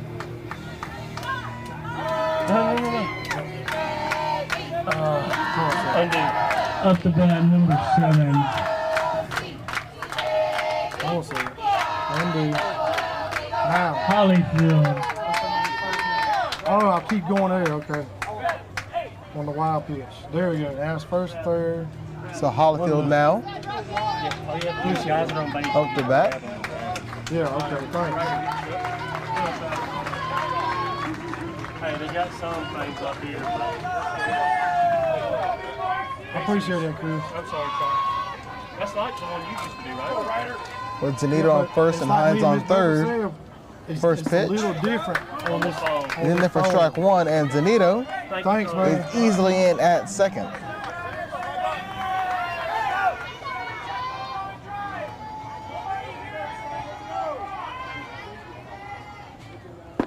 Next pitch misses for ball 1. So 1-1 count. Still no outs. As Zanito is now at second base. Hines at third.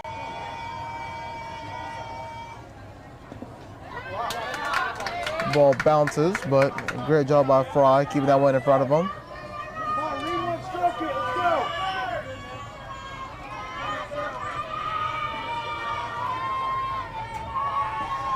There's 2-1 count for Holyfield. Up high, swings and misses. Now it's 2-2. 2-2, Austin. You're sleeping over here, man.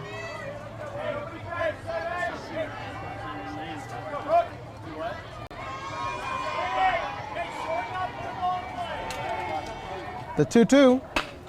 And it'll be hit by Holyfield past the shortstop. Hines comes across the score. Here comes Zanito.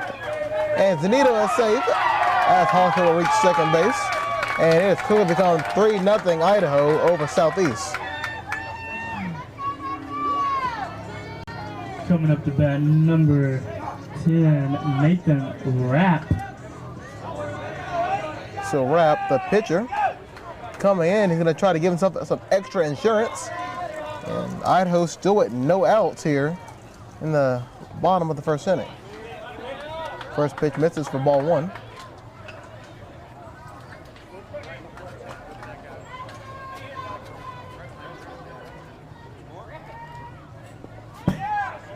Next ball misses down low, gets away from the catcher and Fry.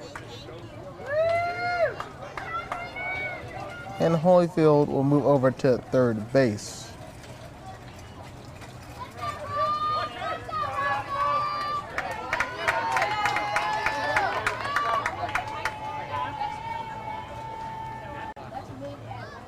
Next pitch on the outside, and that's going to be ball 3. As an update over on field number 2, Ohio Valley Middle Atlantic. Ohio Valley is leading Middle Atlantic 11-2 in the top of the 5th inning. Next pitch, and that'll be ball 4. So Rapp will take his base. So Ohio Valley leads Middle Atlantic 11-2 over on field 2. And just an update, New England at Alabama will be starting on New England, Alabama will be starting on field 2. That game will not be broadcasted. So New England, Alabama will be starting over on field 2. And we'll be giving you updates as that game goes along, as Southeast and Idaho are in a game right here. As Rapp will easily steal second base. Still no outs here in the bottom of the first inning. Yesford is your batter. Watch the next pitch go down there. It's now 2-0.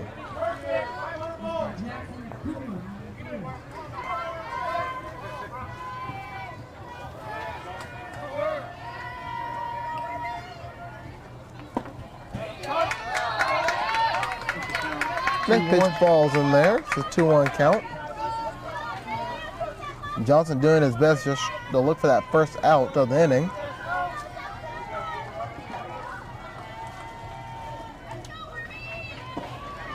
Their pitch misses, but Fry able to bat that ball down as Holyfield had about a good 5 steps on him, was already looking to charge home plate. That ball had gone past him.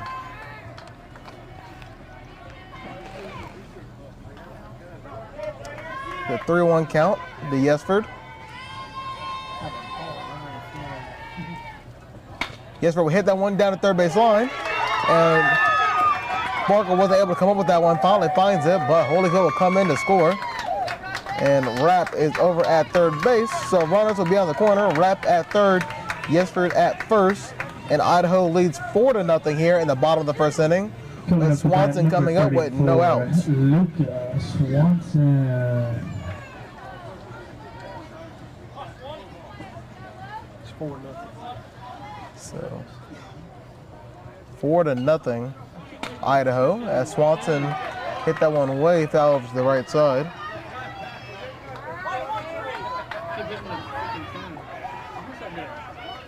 Oh, we're going 1 strike. What is this? Oh no, I went just Next hit the pitch. right side of it. Watch that one go by for a ball. And almost like a broken record, the runner at first will move over to second. And Yesford is now at second with Rapp at third. They pitch to Swanson. Swanson hit that one back to the pitcher. Pitcher fills that one. That'll be the first out of the inning. However, Rapp will come home, so it'll be 5-0 Idaho. But Southeast does get their first out of the inning. Yesford moves over to first, or excuse me, to third. Coming up to bat, number 27, Braylon Shellhammer. And now Shellhammer will come up, the center fielder. First pitch puts down a bunt on the first base line, but it's going to pop foul.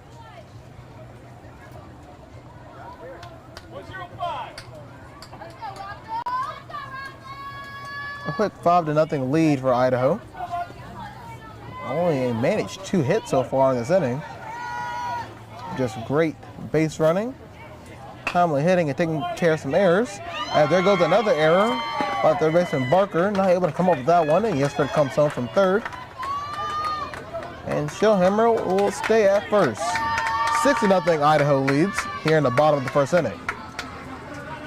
Oh, Charles, you're dragging the catcher every time. Huh? You're dragging the catcher every time. Somebody just told me that it's showing the catcher doing everything. But it's the hit. You see what I'm saying? Like you got to drag About to come up to the bat, ball number here, not the 8. glove up here. Oh, So you click on the glove. Okay? Click, just hit the glove. Yeah. Because you're dragging it from the catcher every time, so it's showing up on stats. All The right. catchers make every play. I'm You're sorry, fine. man. You're fine. Ain't no big deal. If that's the most of our worries, we're going to be just fine. Up next to bat is Perry. The catcher's Ball in the dirt. From what I've seen online. Listen, that catcher's doing everything. And the runner So just hit the back. How you drag for the hit now? is in on second, so Shellhammer moves to second. Yeah, I gotta wait for a hit. Well, there's only been 2 hits. Here comes the next pitch to Perry. Perry moves out of the way of that one on the inside. So it pretty much what it is you drag the fielder wherever it was hit. So if it went to third base, you would just touch the third base and move him either left or But right. he hits it from here to like left field. Left fielder, you move the left Next fielder. pitch to Perry. Right there, correct. Yep. Up high around the eyes for a ball. Got it? I'll try to keep it in mind. You all right? Thanks. Like I said, that's Quickly become a 3-0 count. Perry looking to get on base via the walk. And he will. So Johnson walks Perry. Shellhammer is still at second base. See like right now. And now Allen will be up to bat next. But that depends on whether or not Johnson stays in the game. to the right, and it will record it, okay? All right, he's fixing to make a pitching change. And it's going to be a pitching change, so stay tuned for the alignment that Southeast will come up with. Southeast, right, to their roster. Yeah. Correct? Yeah. Go southeast to their roster. So Southeast will be making a couple of changes here in the bottom of the first. Yeah, and then you're gonna I got to see who he's wait putting there it in. is. Yep. bringing in number 7. Number 7. Is he taking that other kid out, though? Let's see what it says. Let me give you an update. Ohio Valley leads Middle Atlantic 13-2. Oh, Lord. Just start one at a time. What you got? So Ohio Valley leads 13-2 over Middle Atlantic. That game's in the bottom of the 5th inning, He's going to first which means base. Middle Atlantic, they're down to the last 3 outs with the run rule being in effect. This one. Who's in the field right now? With that said, that means coming up soon on field 2 will be New England at Alabama. That game will not be broadcasted here on CTVBeam and YouTube Live, being on field 2. But we'll be giving you updates as things go along between New England and Alabama live here on YouTube Live and CTVBeam. The nightcap will feature New Jersey at Indiana. That will be on field 2. And you'll be able to catch the hometown team, Phenix City, taking on Midwest Plains here on CTVBeam and YouTube Live. That will end the nightcap as we'll go ahead and give you what's going to be happening tomorrow on Saturday. To kick it off, California will be playing Southwest at 11:30 Central Time. Now I got to go back to Idaho. And at the same time, you'll be able to catch Pacific Northwest at Connecticut here on YouTube Live and CTVBeam. It's like Miss Beverly And told me, at 2 o'clock Central Time, 3 Eastern, you'll also be able to catch North Carolina at Ohio Valley. So Ohio Valley will make their first appearance here on CTVBeam. Also, Southeast versus New England. And wrapping it up will be Phenix City at New Jersey. Those will be the couple of games that you can catch tomorrow. First pitch misses for a ball. As Shellhammer will move from second to third. And no throw over to third. Perry will stay at first. With the 1-0 count, Allen will step back into the box. Why do you want me to leave so bad? I don't. And that will get away from the catcher. And Perry will now move to second. So Idaho taking advantage of the catcher not being aggressive and throwing the third or second. Next pitch misses for a ball. 3-0. It's now a 3-0 count. As Toon moved in to pitch for Southeast.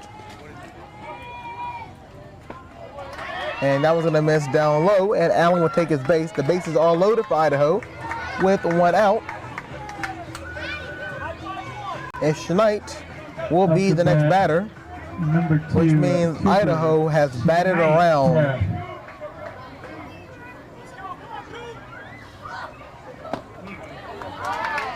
Schneid swings and misses for strike 1. Schneid in the same inning had a single, and he'll look to get his second hit of the inning and bring in a couple of runs. That one's in there for strike 2.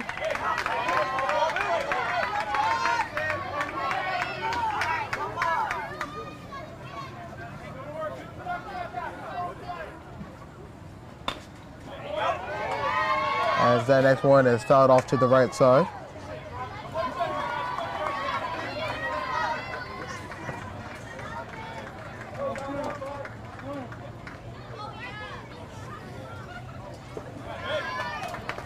Next pitch in the dirt for a ball.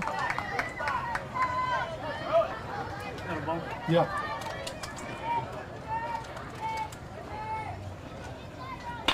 As Schneid will hit that one in the center field, that will fall. 1 run scores. And that will be a single. That'll bring home Shellhammer. And that'll be an RBI single for Schneid.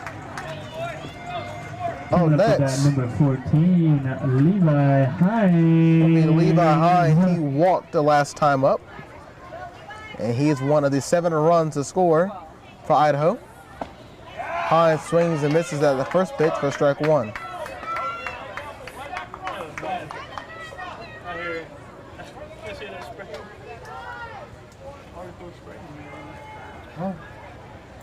Next pitch.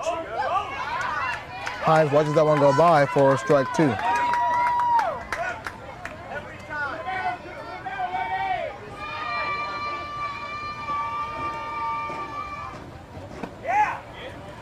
That was on the outside for ball 1.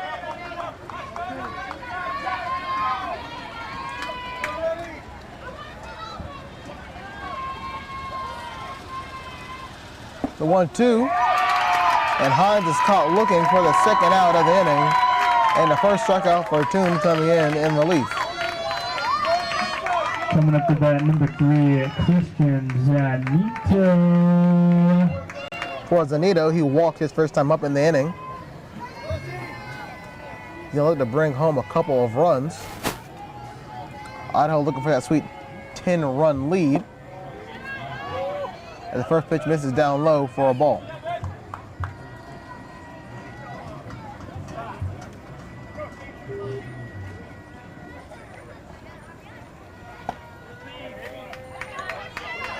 Next pitch misses up high and outside for ball 2.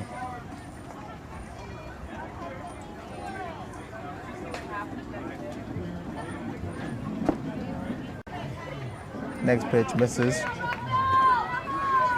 for a ball. Yeah, 3-0. It is now 3-0.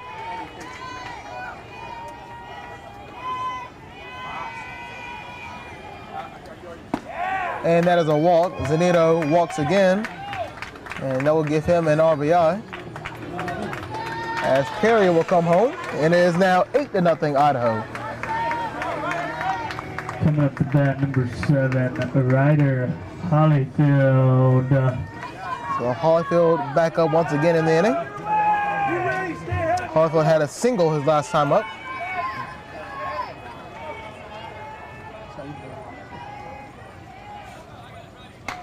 Holyfield will hit that one over to short. Toss over to second, and it'll come out of second baseman's glove. One run's gonna score, and so will another on that infield error. So an error will bring home Allen Schneid.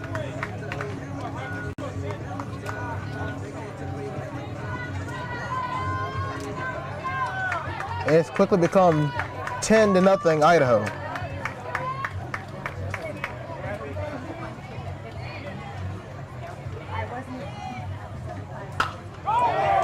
That one's going to be driven in left field off the top of the wall by Rapp, but he'll bring home a run anyway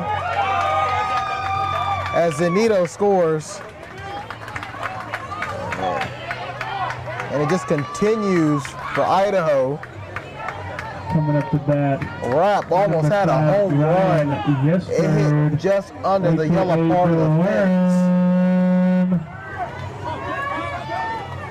As there are now runners on the corner, it is 11-0 Idaho. It's 11-0. 12-11. Yes, sir, will hit that one over to short, throw over to first, and that'll be the third out of the inning. But not before Idaho puts up a ton of runs, and they lead 11-0 as we head to the top of the second inning. We'll take a quick commercial break and we come back. We'll have more Cal Ripken 10U World Series baseball here on CTVBeam and YouTube Live.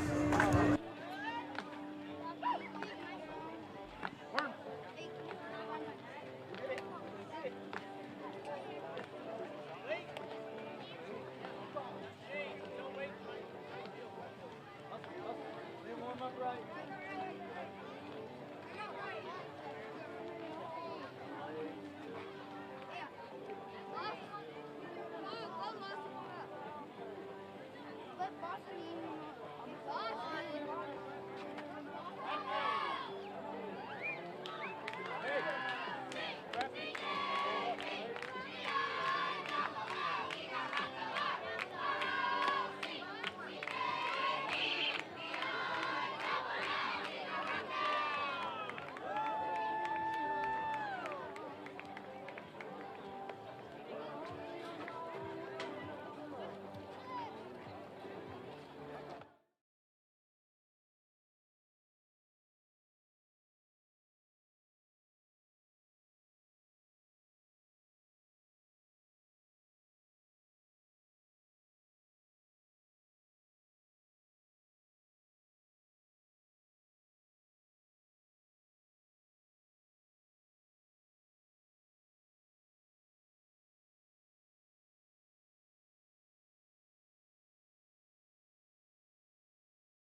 Welcome back to the Cal Ripken 10U World Series here on CTV Beam and YouTube Live. As we reach the top of the second inning. Aiden Foster. All right, As first pitch is up high for ball one. That's ball one. I put 33 out here.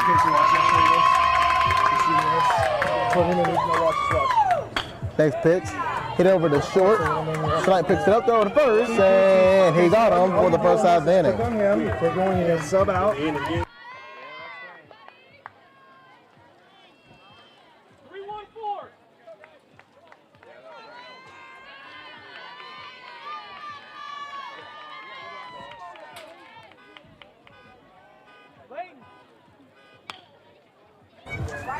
That pitch is hit over the first, and that will be going to the first baseman's glove. And Southeast has a runner on first.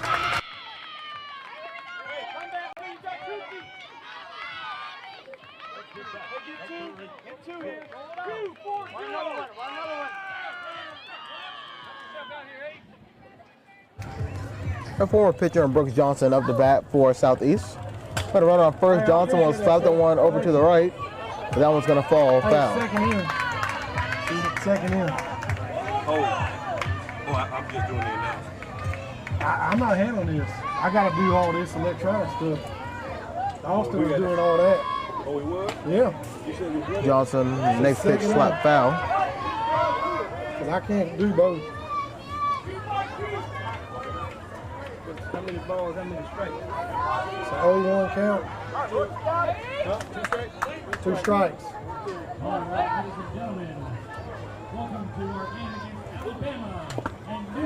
That one's fouled off. As the update with Ohio Valley and Middle Atlantic, Ohio Valley defeats Middle Atlantic 13-2. As the next game up over on field 2 is getting ready to be played. As Alabama's getting ready to square off against New England.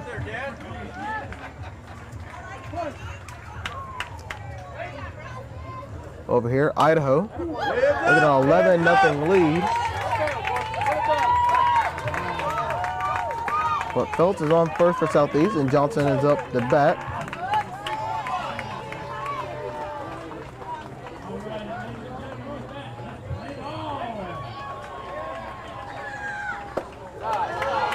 Next pitch misses up high. The ball one. 1 ball, 2 strikes. Yes, sir.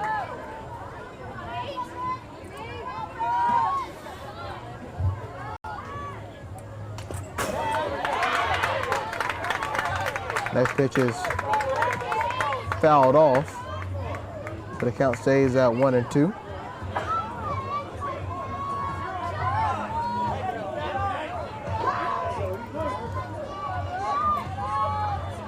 Next pitch by Rapp.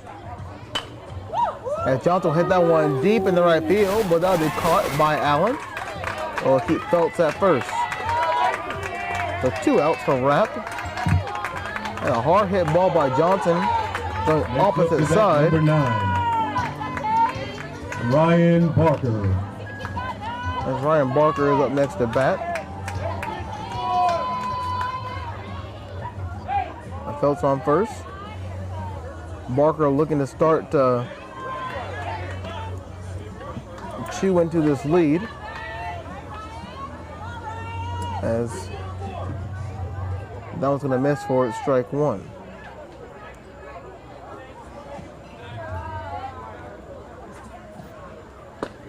Swing and a miss for strike two. And Barker quickly finds himself behind in the count.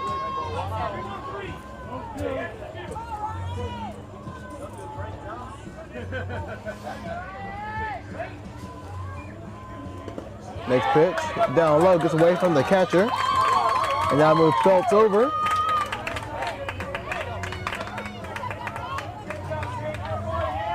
Phelps will be safe at second. And Barker with a 1-2 count.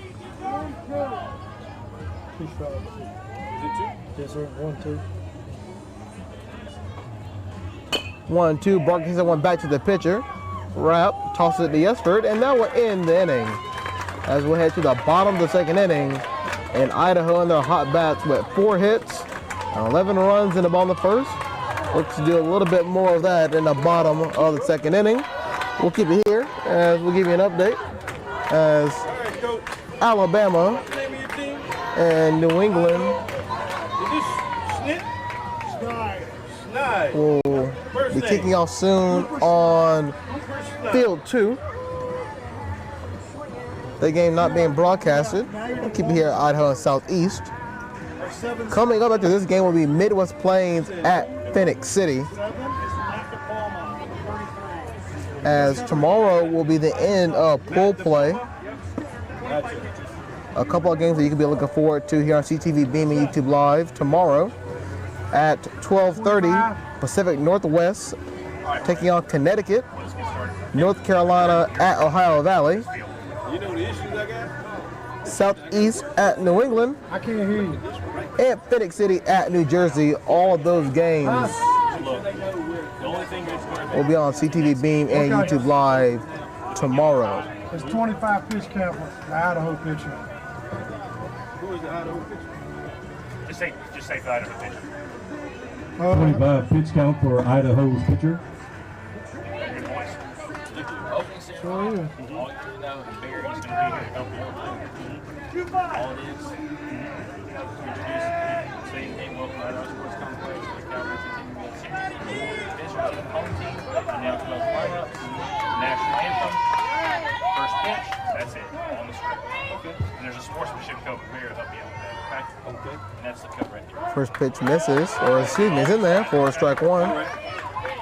We'll find out how we can. As De Palma is up for Idaho. As Idaho makes a couple of changes. The next pitch will miss for ball 1. Thank you, Mr. Woody. Yes, sir. Idaho putting up 11 runs in the first. Looking to replicate that here in the bottom of the second. As that next pitch is down low again and misses for ball 2.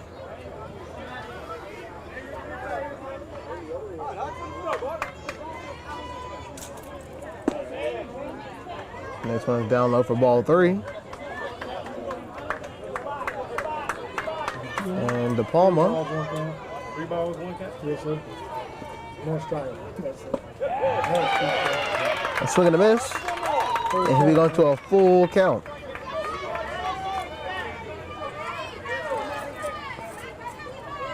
Austin, go home for the day. No, he's over there on the other side. And that will be ball 4, and De Palma will take his base. So a leadoff walk for Idaho. Number Up 27, next Schnellhammer. will be Shellhammer. For Shellhammer, he reached on an error in the first inning. He did come all the way home on a single.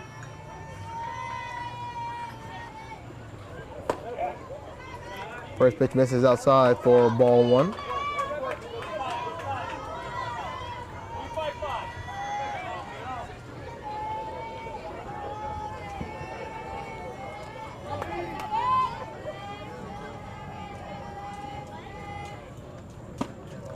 Next pitch misses outside again for ball 2.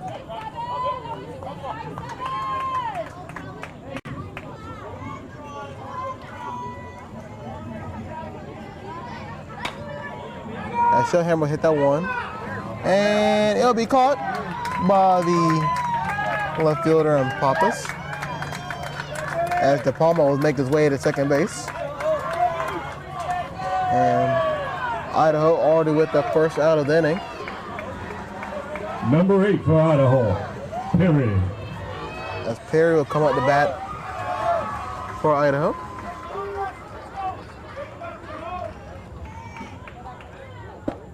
Perry watches the first one go in for a strike.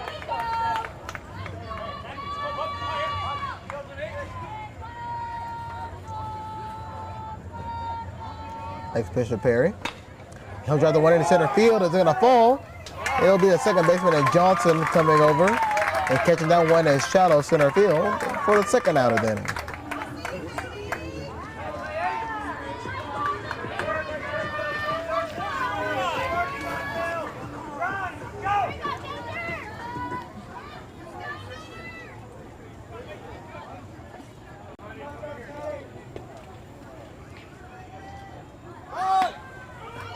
Bunt by Allen, back to Toon, throw to first, and he is safe. Toon doing a good job fielding that one, trying to throw over the first on the flick, but Allen just a little bit too fast. The bunt attempt was successful, and he found himself on first with Schneid coming up the bat, with runners on the corner and 2 outs.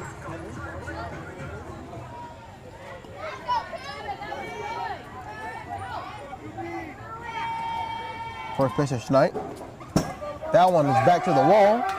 Here comes De Palma, and he is safe. Toon hustling, trying to cover home plate. Not able to come up with that one. As De Palma is safe at home, it is now 12-0 Idaho. Allen does also move over to second base. 1-0 to Schneid. Puts down a bunt. Toon charging that one, throws it to first. And he got him for the third out of the inning. That'll do it for the second inning here, but Idaho puts on another run. It is now 12-0 Idaho as we head to the top of the third inning. We'll take a quick commercial break, and when we come back, we'll have more Cal Ripken 10U World Series Baseball here on CTVBeam and YouTube Live.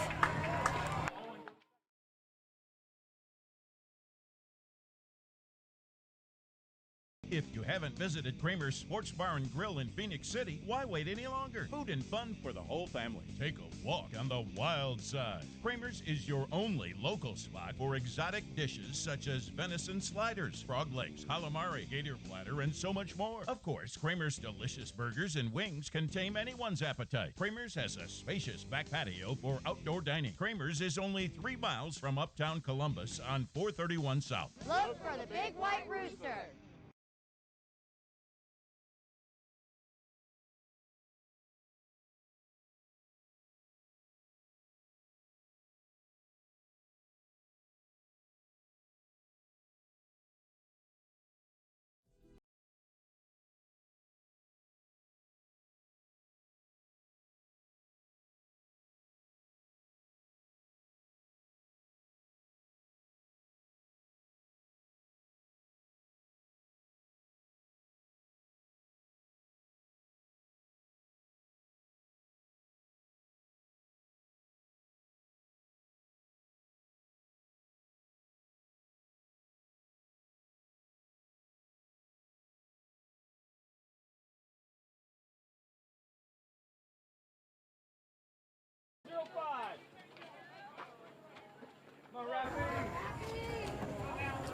Welcome back to the Cal Ripken 10U World Series. At that first one, dribbled and not able to be picked up by the catcher. So Southeast finds them a runner on early here in the top of the third inning. Rockville All-Stars, Neil Smith. Zanito has moved to catcher now. Zanito not able to come up with that one behind the plate. Bobbled it, couldn't get it to Yesser.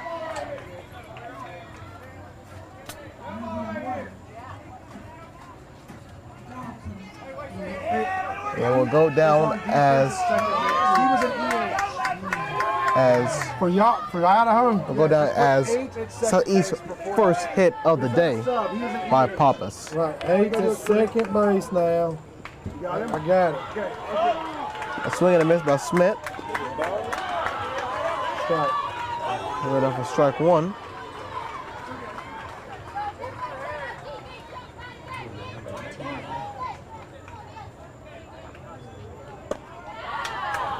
Next pitch, Zanito looks down, Pappas at first. I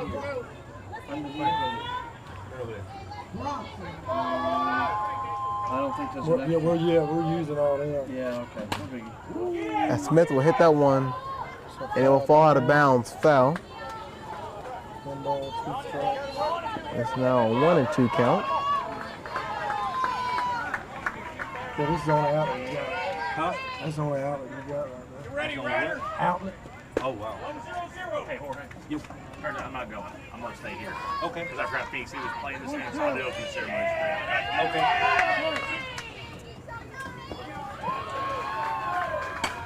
And Smith will drive that one in to left field and find some grass. Down move Poppins to second. So another single by Southeast. With that, they got 2 runners on with no outs. For the Rockville All-Star, John Fornell.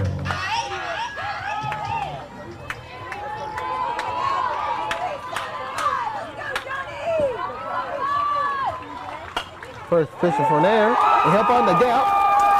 Ball goes in the right field. Poppins rounds third. They throw home. And he's safe.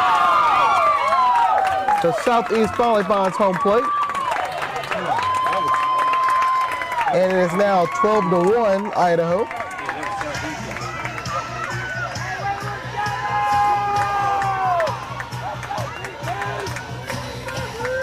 So Idaho now leads 12-1 as Southeast now has runners on first and second with no outs.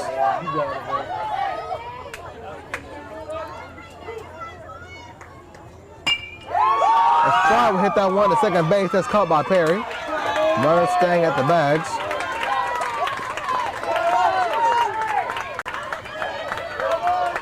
And that'll be the first out. Next up, Hudson Toon. So Toon is up now for Southeast. Smith at second and Fournier at first. First pitch will get past Zanito. And the runners are moving and they'll slide in at second and third.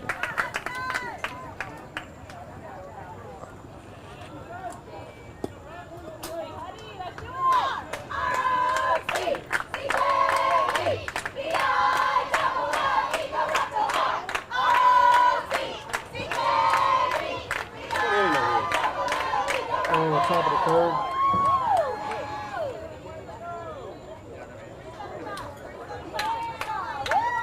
As coaches come in to discuss things that's going on with their teams.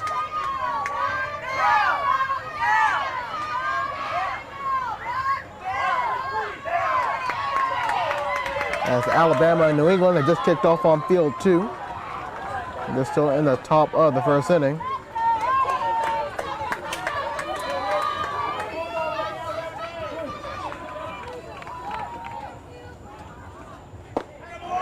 Toon swing and a miss for strike one.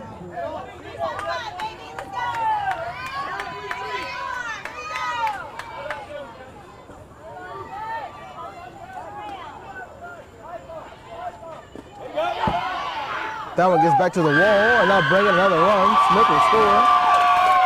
Fournier will move to third. And it is now 12-2 Idaho.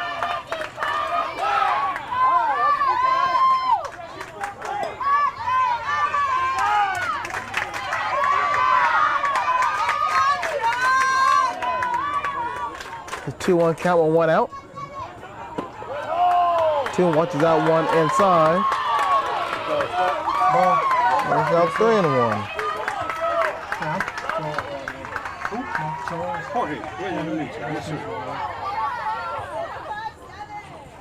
Next pitch, foul it off, and we'll have a full count with one out. Runner on third.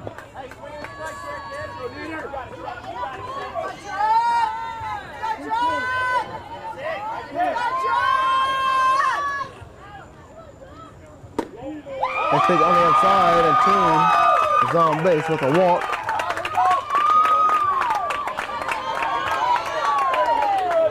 And it's now going to bring up Foster.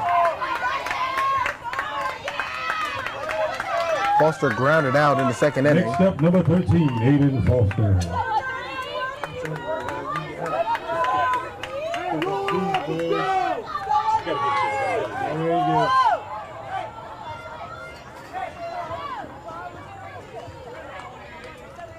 First pitch to Foster. Misses on the outside for ball one.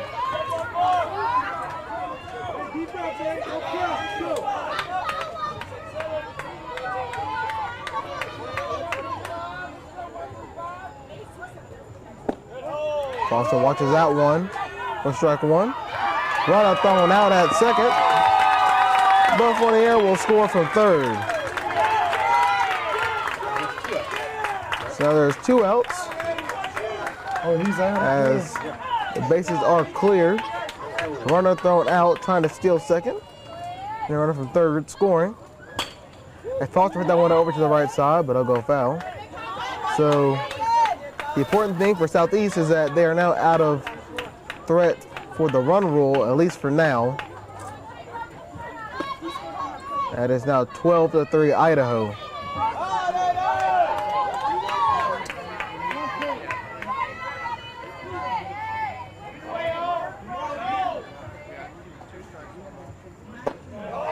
Next pitch misses for a ball.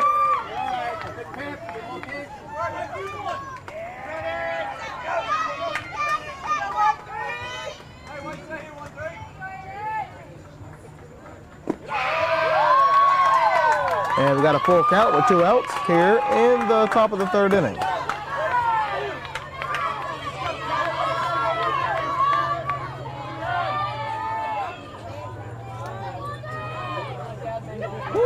That one's behind Foster, and he'll take his base, and thankfully didn't get hit in the back right there. Number 5, Colin Ferry. As Zanito's going to come out top the route, try to settle him down. Give up a couple of runs as Phelps comes up the bat.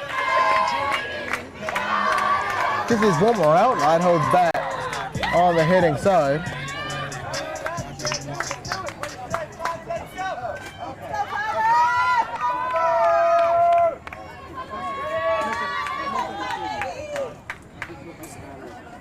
First pitch misses for ball 1.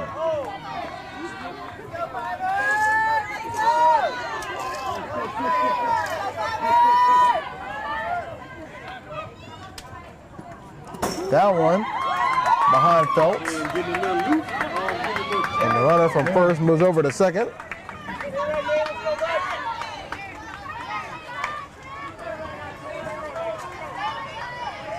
So now runner on second. And Foster. And Phelps up the bat. Swing and a miss. 2-1 count. Update between Alabama and New England. Alabama takes a 1-0 lead over New England, scoring a run at the top of the first inning. New England now at bat. Next pitch just misses for ball 3. You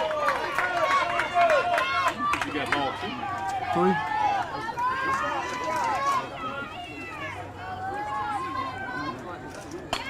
And Phelps will foul that one off, so we got another full count situation. 3-2, 2 outs with a runner on second. As Southeast has found 3 runs across the plate and has cut into the Idaho lead, where it's now 12-3. Next pitch, fouled off, straight to the backstop. Phelps trying to stay aloft.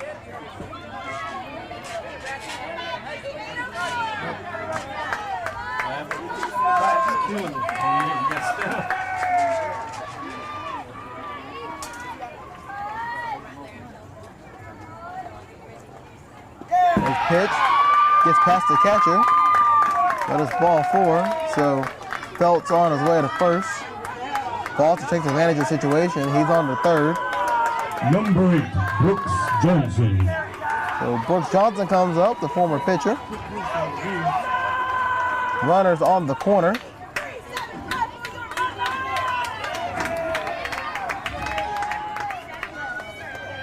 And he'll look to bring in at least one more run for Southeast, as the runner from first tries to steal, and the ball thrown into center field, and Foster scores from third.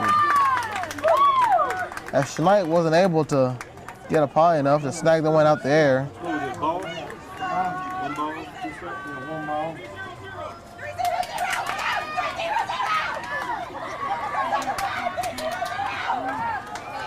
And it's now 12-4 Idaho.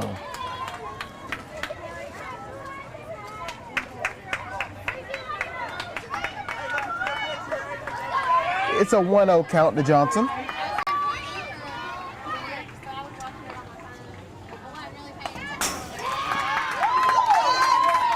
It quickly becomes 1-1.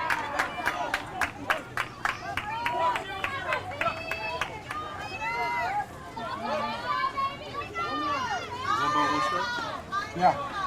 That's right. One more. You said 1 ball, 1 strike? 1 ball, 1 strike. The 1-1. Johnson grounds out one to Schneid. Schneid throw all the way over to first. And he's safe. So Johnson's holding his speed on the base pass. And runners on the corner. Ryan Barker. With 2 outs. And Ryan Barker up next.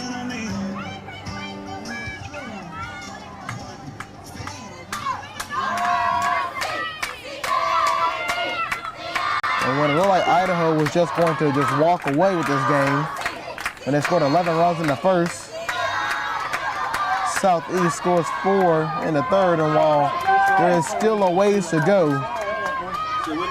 the momentum has definitely shifted hands.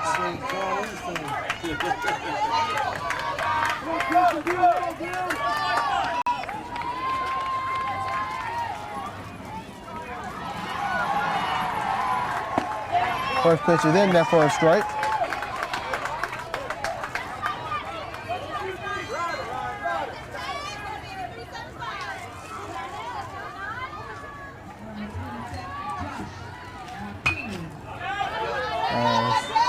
Barker hits that one that's going to fall out of play, foul.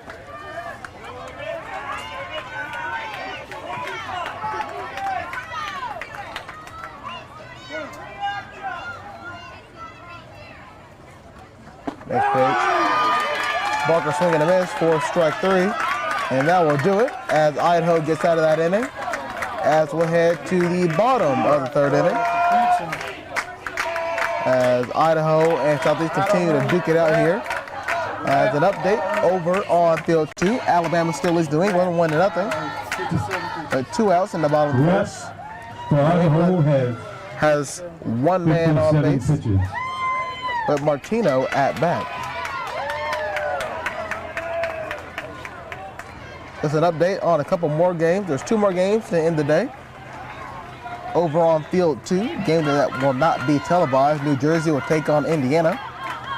And a game that will come up next here on CTVBeam and YouTube Live. The bench in for 22. And what is scheduled to be an hour and 15 minutes, Midwest Plains and Phenix City. Hometown Phenix City team getting a big win early in the day on a walk-off in the 13th inning, a walk-off single with the bases loaded to give them a 1-0 victory over that Indiana squad. So both Phenix City and Indiana will be playing innings-wise their 3rd game of the day.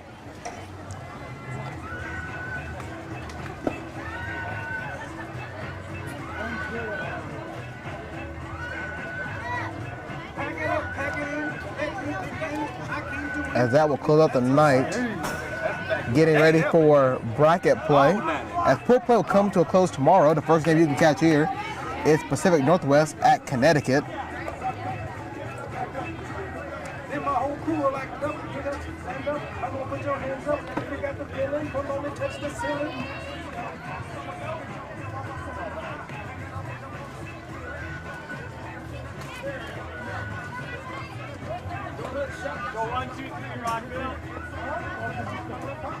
As both fans for both Southeast and Idaho have come out strong. Southeast traveling all the way from Virginia, and Idaho traveling all the way from the northwest part of the United States. It's been a long trip for both of them. As Hines up next for Idaho. A lot of energetic fans. Number 14, Jeff Levi cheering on their Hines. team.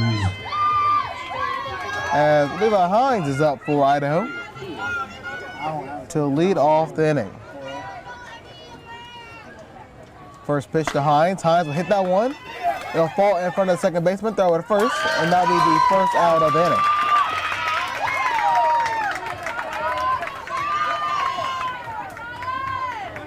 Southeast has definitely calmed down on the pitcher's mound. Up next will be The new catcher, Number 3, Zanito. Christian Zanito.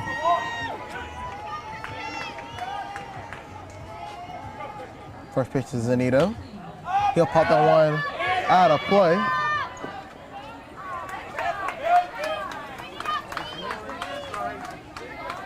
Idaho trying to find a way to get back to that 10-run threshold.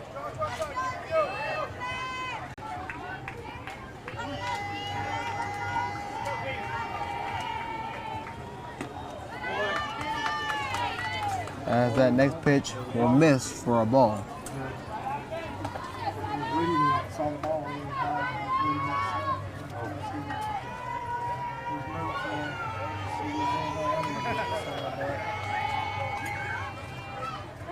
That pitch, Zanito hits that back up to the pitcher. It hits off his glove, and Zanito's safe at first. The ball was going to go behind Toon, but Toon did a good job of knocking that one down, putting the glove behind him. But he wasn't able to get it over to first in time to get the great out at first. So that would bring up Holyfield. Number 7, Holyfield.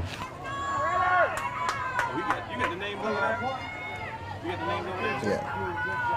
So Holyfield up the bat as that next pitch gets past the catcher, and Zanito is on his way to second. As Holyfield, who had a single in the first, and then also reached the error on the first as he batted twice. Looking to get another run across with Zanito now in scoring position. As Holyfield, that's way inside, got him on the hands. That'll be fouled off to the left side.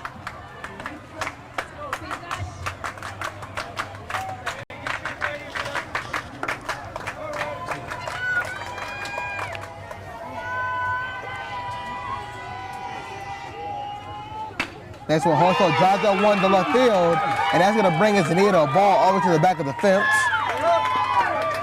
And Holyfield will be in the second, standing up. RBI double. Zanito comes home, and Idaho now leads 13-4. Number 10, Nathan Rapp. Nathan Rapp will be up next for Idaho.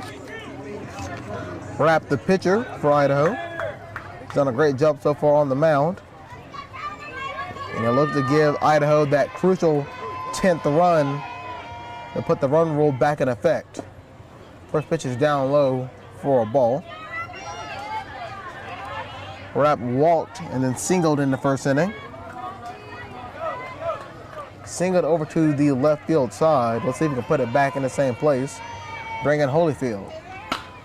Instead, he hit that one in center field, and that one will be caught by Fournier for the second out of the inning. A hard hit ball by Rapp. Just falls right into the center fielder's glove.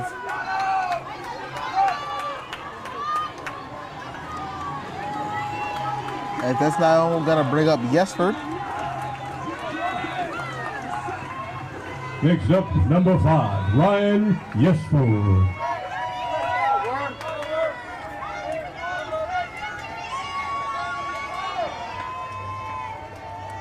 First pitch to Yesford. They foul the one off to the right side. They'll fall out of play.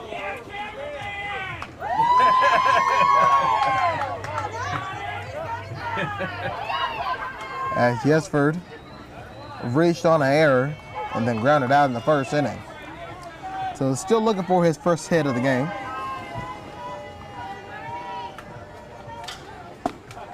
Watches the next one go past for a ball.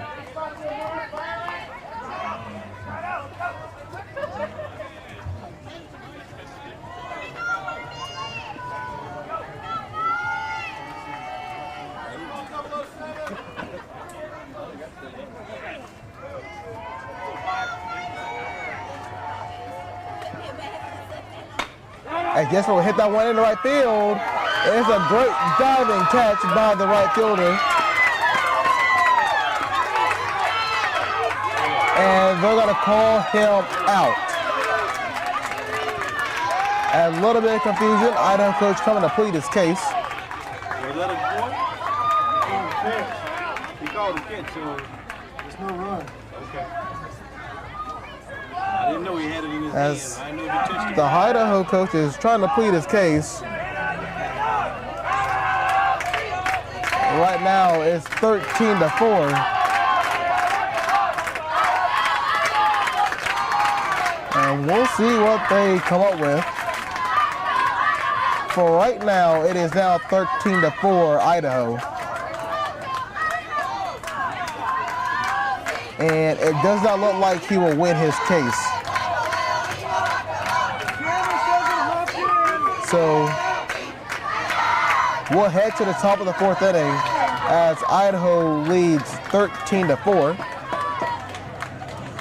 And we're gonna take a quick commercial break, and when we come back, we'll have more Cal Ripken 10U World Series here on CTVBeam and YouTube Live.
Welcome back to the Cal Ripken 10U World Series.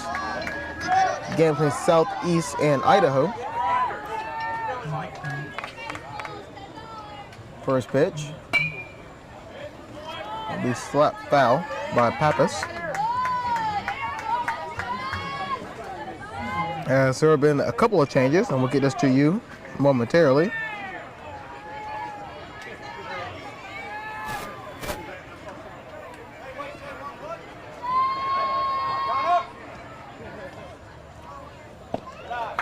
Next pitch misses for a ball.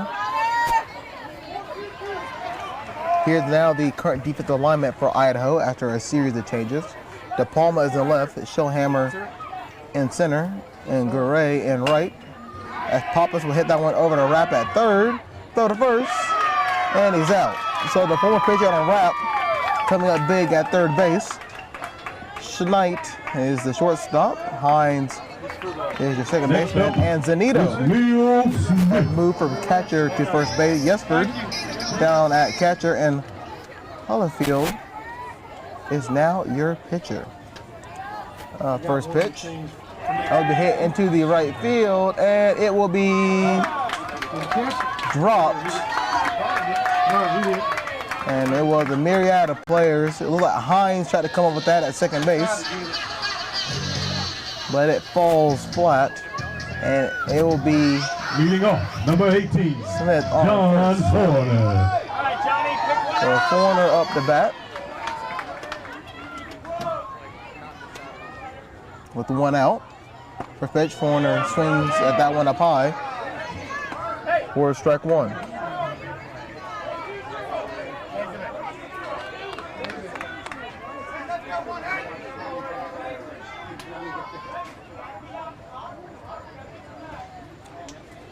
That's it, Johnny! Next pitch misses up high around the eyes for ball one.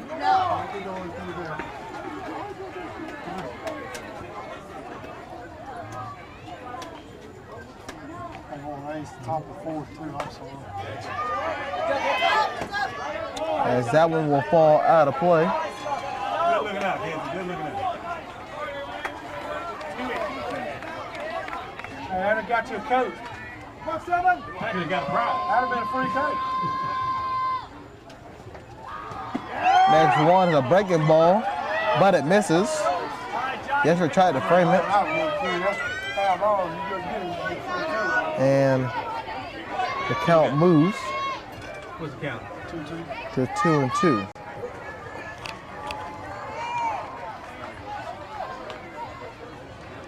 Next pitch, down low, that's gonna be ball 3. And Jesper keeps Smith at first, so it's a full count with 1 out.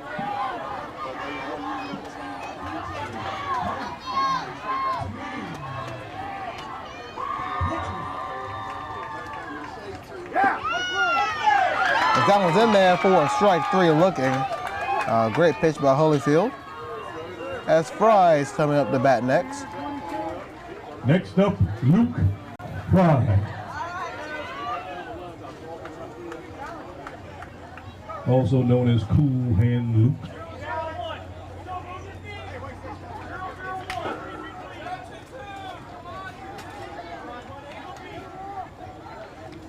Twenty-two's going in for 4. Okay. Get down. A little bit of a change. Yes, sir. I got it, Jack. Thanks.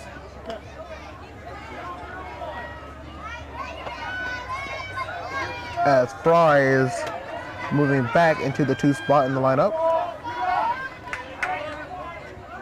After being subbed in the 3rd inning. He'll hit that one up the middle, but it's back to second baseman. Bobbles it, throw to second for the 4th out, and now we're in the top of the 4th inning.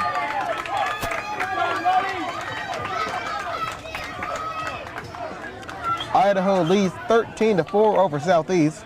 As we head to the bottom of the 4th inning, we'll give you an update between Alabama and New England. They're in the top of the 3rd over there.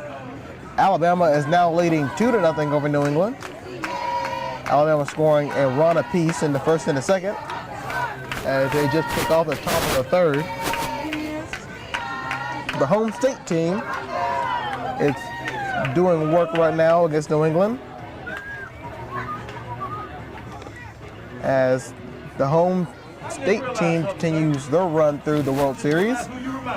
It's the hometown team that will be in action just in about an hour as Phenix City will take on New Jersey, or excuse me, as Phenix City I'm going to say, ladies and gentlemen, we have Paul Sr. will be taking on Midwest Plains in just about an hour here. Midwest Plains hailing from West Fargo, North Dakota. Had a lot of fun talking with them. And Phenix City, Alabama, try to protect their own yard. What's going on? You doing all right? Good, good, good.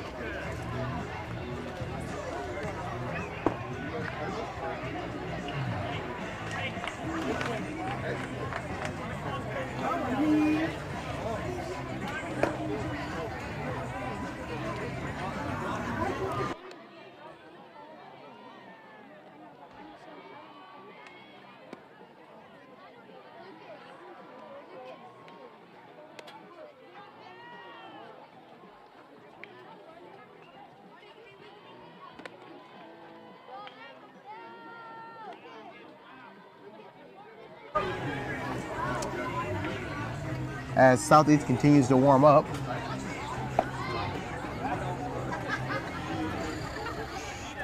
And Idaho is getting ready. They're up 9 runs. Looking for that important 10th run to force that run rule.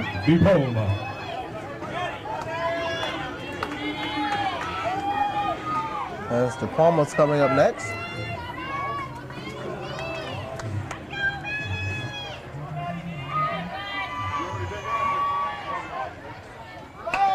As DePalma puts down a bunt to the right field side. Phelps throws it to first. Does he get him? Yes, he does. Great job by Phelps over at third base.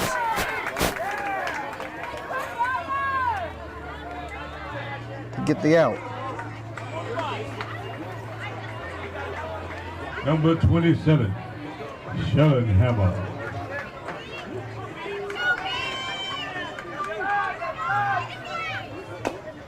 As that will be fouled off behind him as Schellenhammer comes up to bat.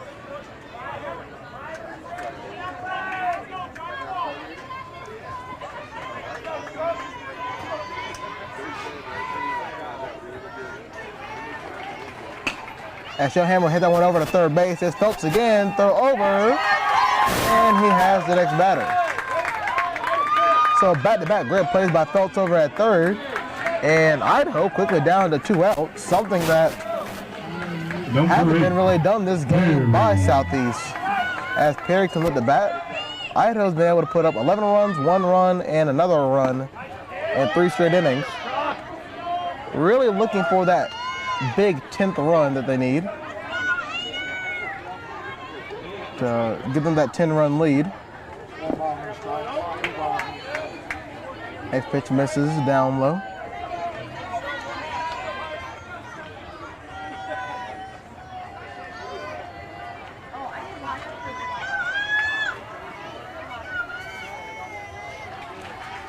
The 2-0. Perry hits that one over to Phelps again. And Phelps does it one more time.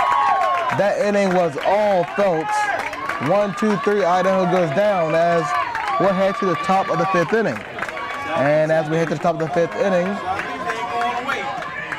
we'll take a quick commercial break. When we come back, we'll have more Cal Ripken 10U World Series Baseball here on CTVBeam and YouTube Live.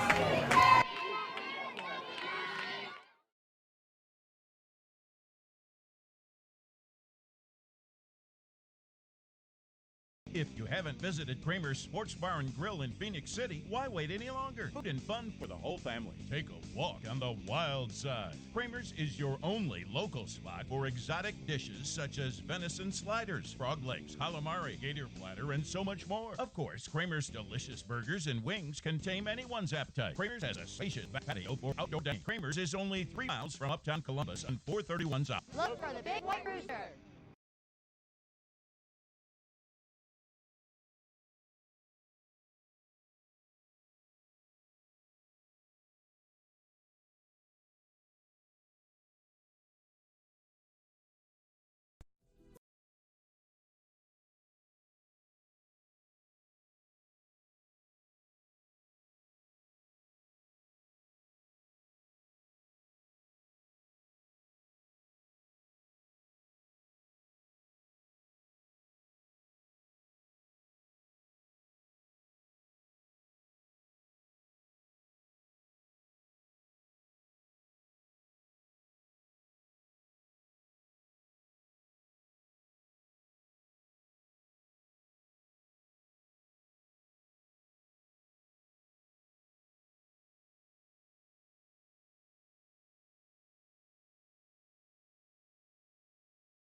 We enter the 5th inning between Idaho and Southeast. Idaho leading 13-4.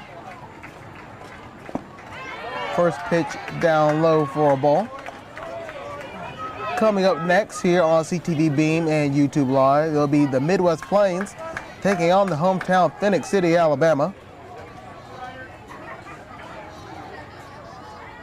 As next pitch down low again for a ball 2 as Toon taking on Holyfield on the mound.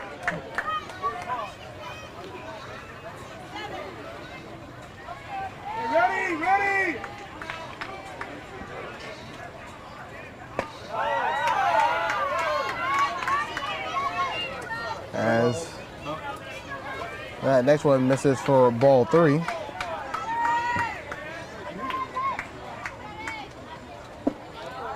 And that's 4 straight for Toon, and another run.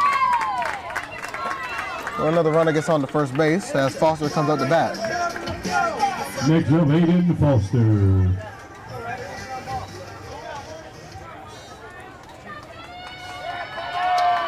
As the pinch runner will come in. 1%. 1%.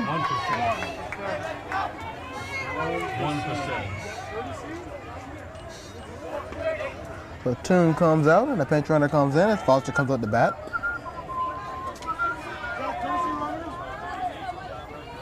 Can't find the man, 1-3, make him work.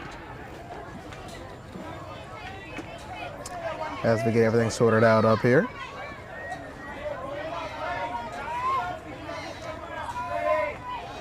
Very crucial for Southeast to get another run to stave off that 10-run rule. As that one's in there for a strike.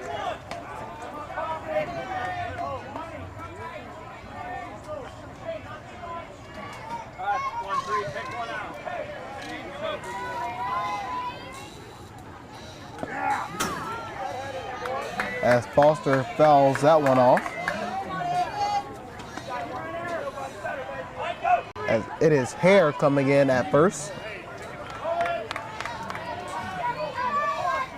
What's the count you got? I got 2 strikes. 2 strikes. You got 3 strikes. The next pitch. And Foster drives that one deep into center field. And it'll be called by Shellhammer for the first out of the inning. And Hare will stay at first base.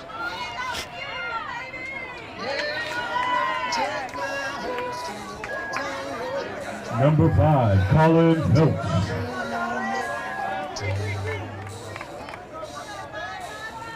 Phelps, who made back-to-back great plays over at third base to put Idaho down in order. It's coming up to bat. First pitch on the outside for ball 1.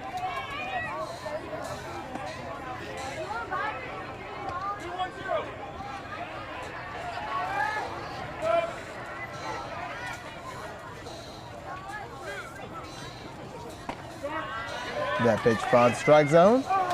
And he tries to pick off the runner on first and Hare. And Hare is in at second base. Ball gets past the shortstop.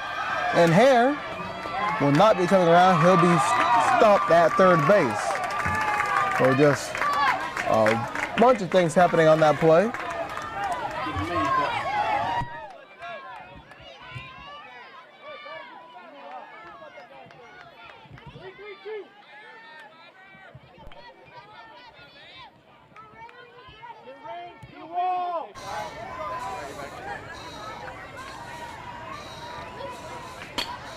As that one will be fouled off to the right side. Hare is now at third base with 1 out, so 1-1 count.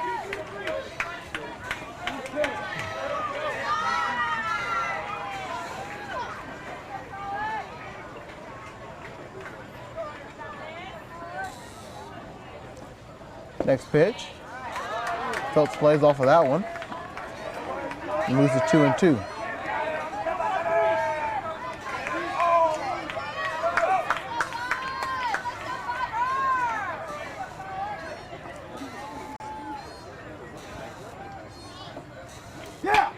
Phelps hits that one back up the middle in the center field. And that'll bring home Hare. As Phelps will stop at first base. And it is now 13-5 Idaho.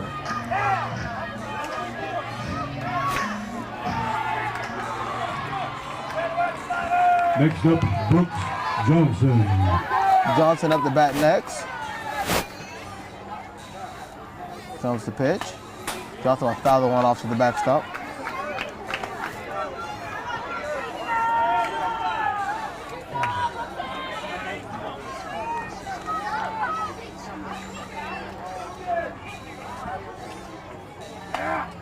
And Johnson fouled that one again. Back behind us. And quickly faces an 0-2 count.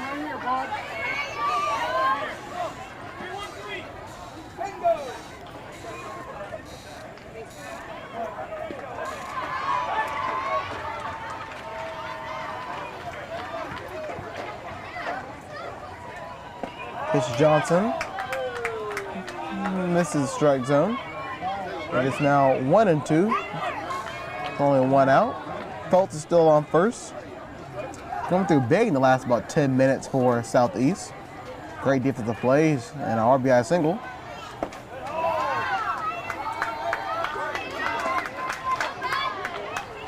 That's now the third ball, or excuse me, it's now a 2-2. 2 balls, 2 strikes. The 2-2 count to Johnson. Johnson hit that one. That one's going into center field. Nope, it'll be going to shallow about left field. That'll be caught by Schneid. That was a tough one for the second out of the inning.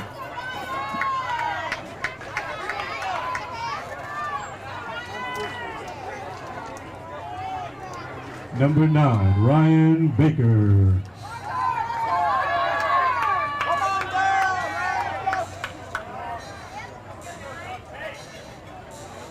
So Barker is up next.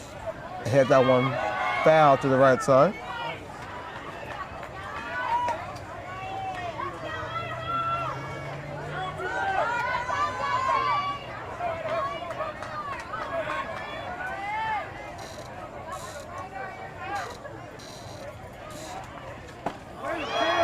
So in the miss for strike 2. And Idaho is 1 strike away from ending the top of the 5th inning and trying to go back to work in the bottom of the 5th. Next pitch. Barker will hit that one. But it will be hit foul off the netting.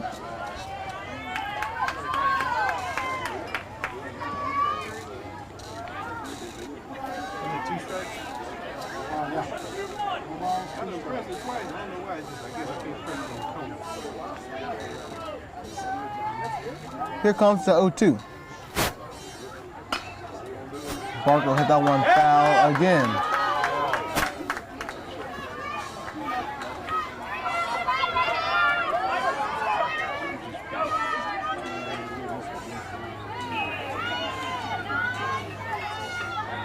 Get him right here!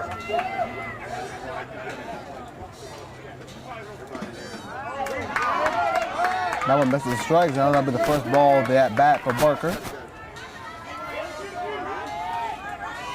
Phelps still at first base.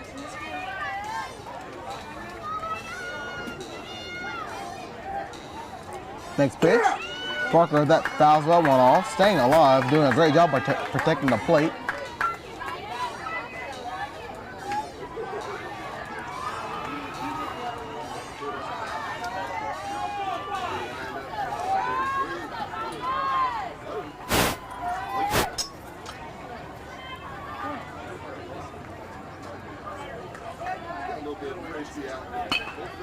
That one off to the right side again.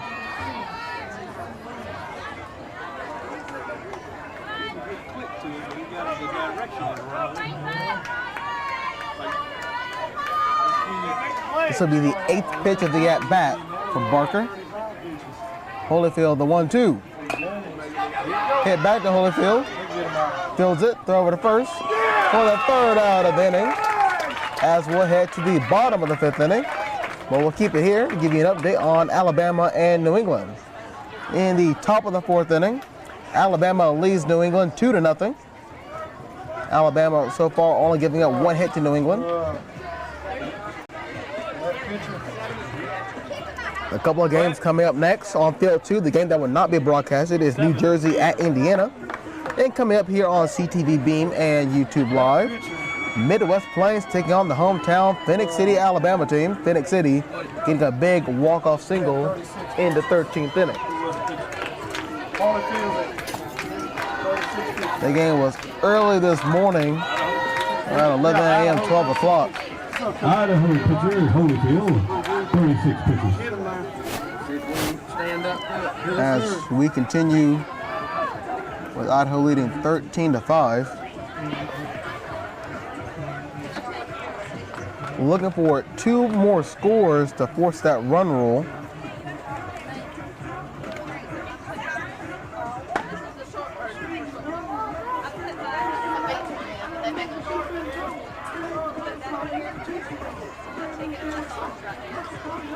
And as we'll wait for that,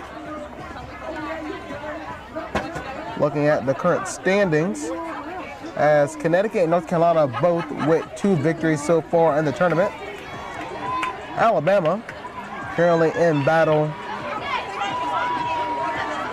with New England are both 1-0.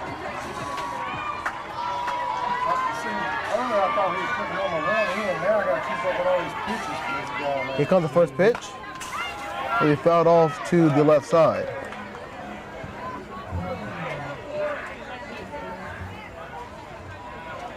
That was a strike, man. Yeah, strike.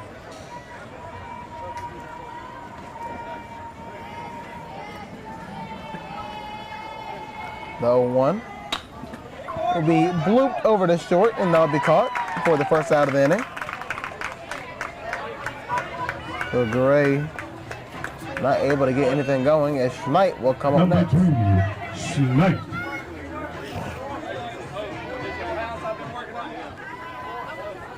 As the Phenix City crowd starts to roll in, getting ready for their game, Schmidt will hit that one foul to the right field side.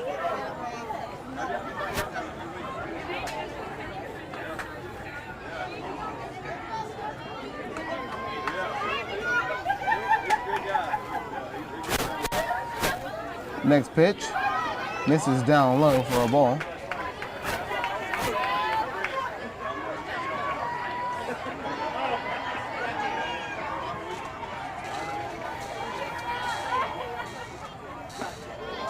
Schmidt lays off of that one again. Count moves to 2-1. An update, Alabama bringing in 2 runs and now leads New England 4-0 in the top of the 4th inning.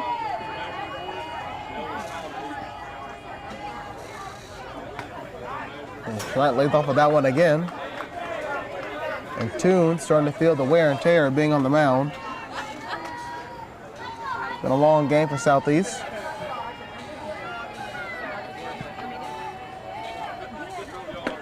And Schmidt walks on ball 4. Up next will be Hines.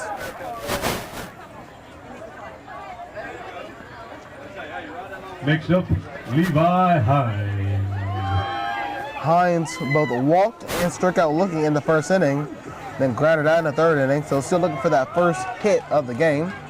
As it looks like Southeast will be making a substitution, and they'll be bringing in a new pitcher. So adjustments being made. What's that number? Pitching And we'll get you those changes as they come in.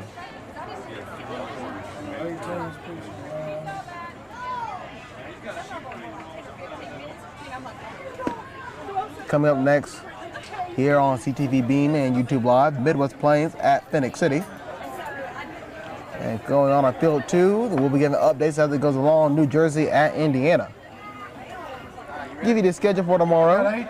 The games that won't be broadcasted tomorrow will be California at Southeast, Pacific Southwest at Middle Atlantic, Idaho at Alabama, and Midwest Plains at Indiana.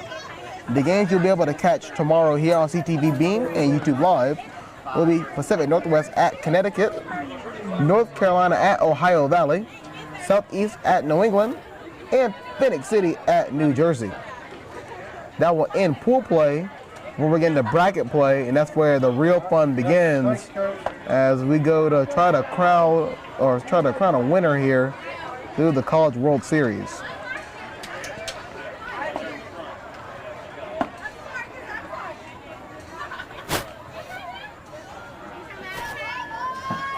So as the changes are being made, as Schmidt is on first, and Hines coming up to bat. For now will be your new pitcher for Southeast.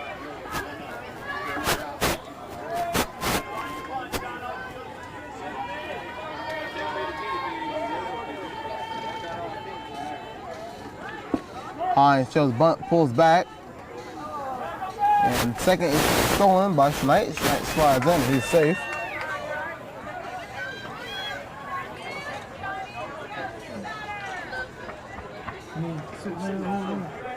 Somebody or something. I don't know who's going. That's mine.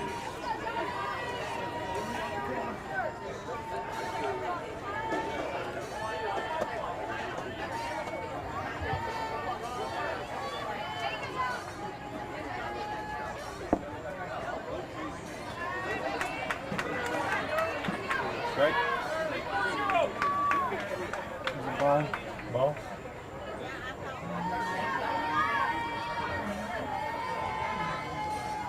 The 1-1. Hines fouls the one off back to the fence.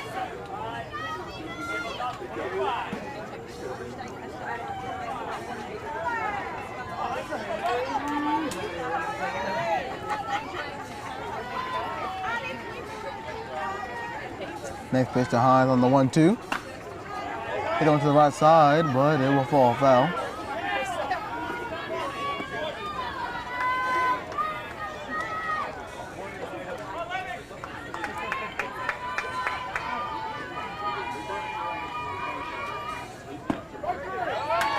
Strike three, looking to Hines for the second out of the inning. They'll bring up Zanito. Number 3, Christian Zanito.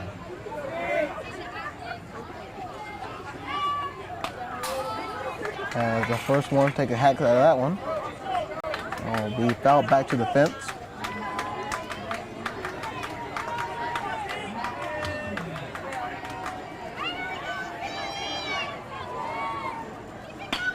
Zanito hits that one down the third base line, and that one will be hit foul.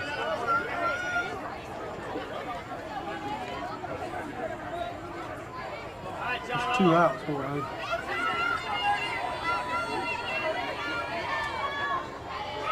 Oh, 2 outs. Lays off of that one for a ball.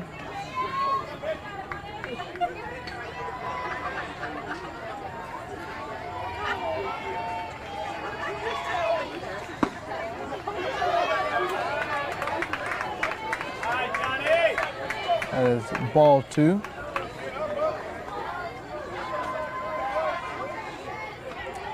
Two outs with a man on second. That one up high for ball 3. Outside the batter's box. Not even close.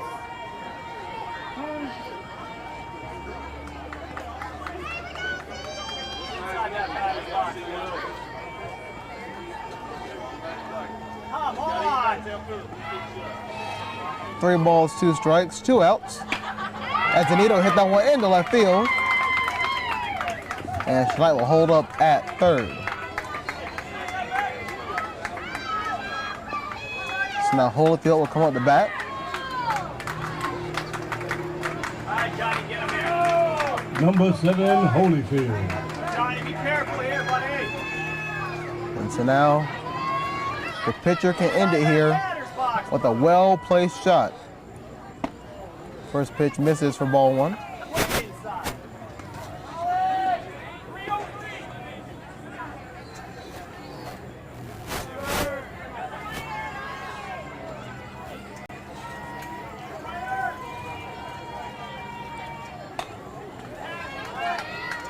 Next one's fouled off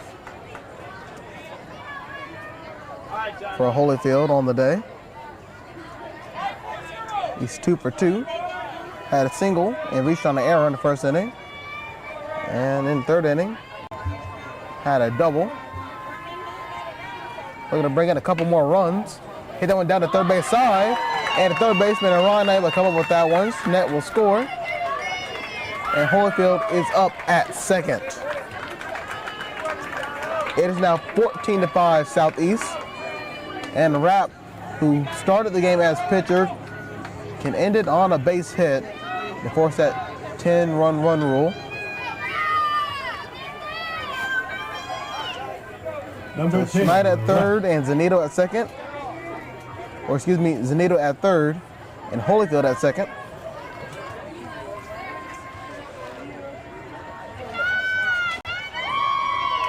And they will intentionally walk Rapp. To load the bases up with 2 outs. All right, Johnny, get the batter, Johnno. Intentionally walk, number 10. And who better to bring up Number 5, than Yesford himself? Yesford. On the day for Yesford. Reached on an error in the first inning, grounded out in the first again. and lined out, so looking for his first hit, and what better way to get that first hit than to end the game on a walk-off. First pitch misses for a ball.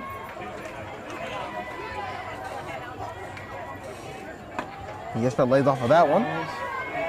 So it's now 2-0.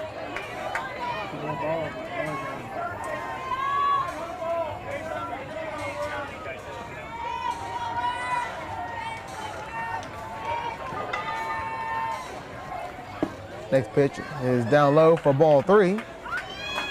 And while a walk-off hit would be great, a walk itself will be just as fine, as that would also end the game for Southeastern Idaho. 3-0 count. And it's in there for a strike.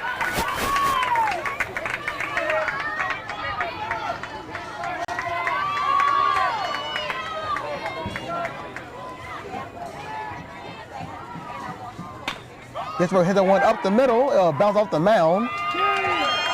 And that'll bring home Zanito.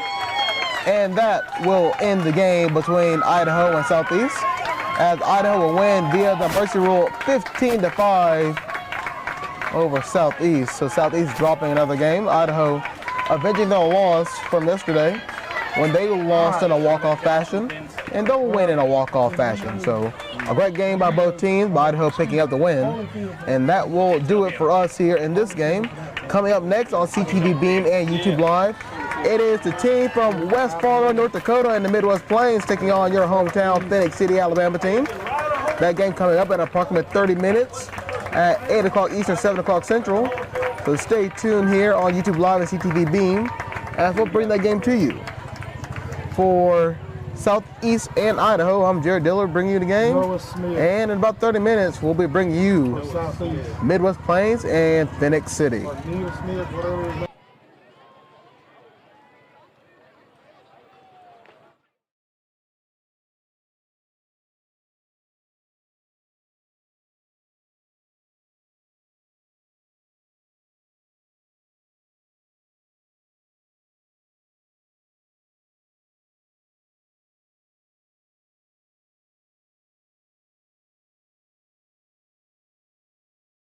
If you haven't visited Kramer's Sports Bar and Grill in Phenix City, why wait any longer? Food and fun for the whole family. Take a walk on the wild side. Kramer's is your only local spot for exotic dishes such as venison sliders, frog legs, calamari, gator platter, and so much more. Of course, Kramer's delicious burgers and wings can tame anyone's appetite. Kramer's has a spacious back patio for outdoor dining. Kramer's is only 3 miles from town Columbus on 431 South. Look for the big white rooster.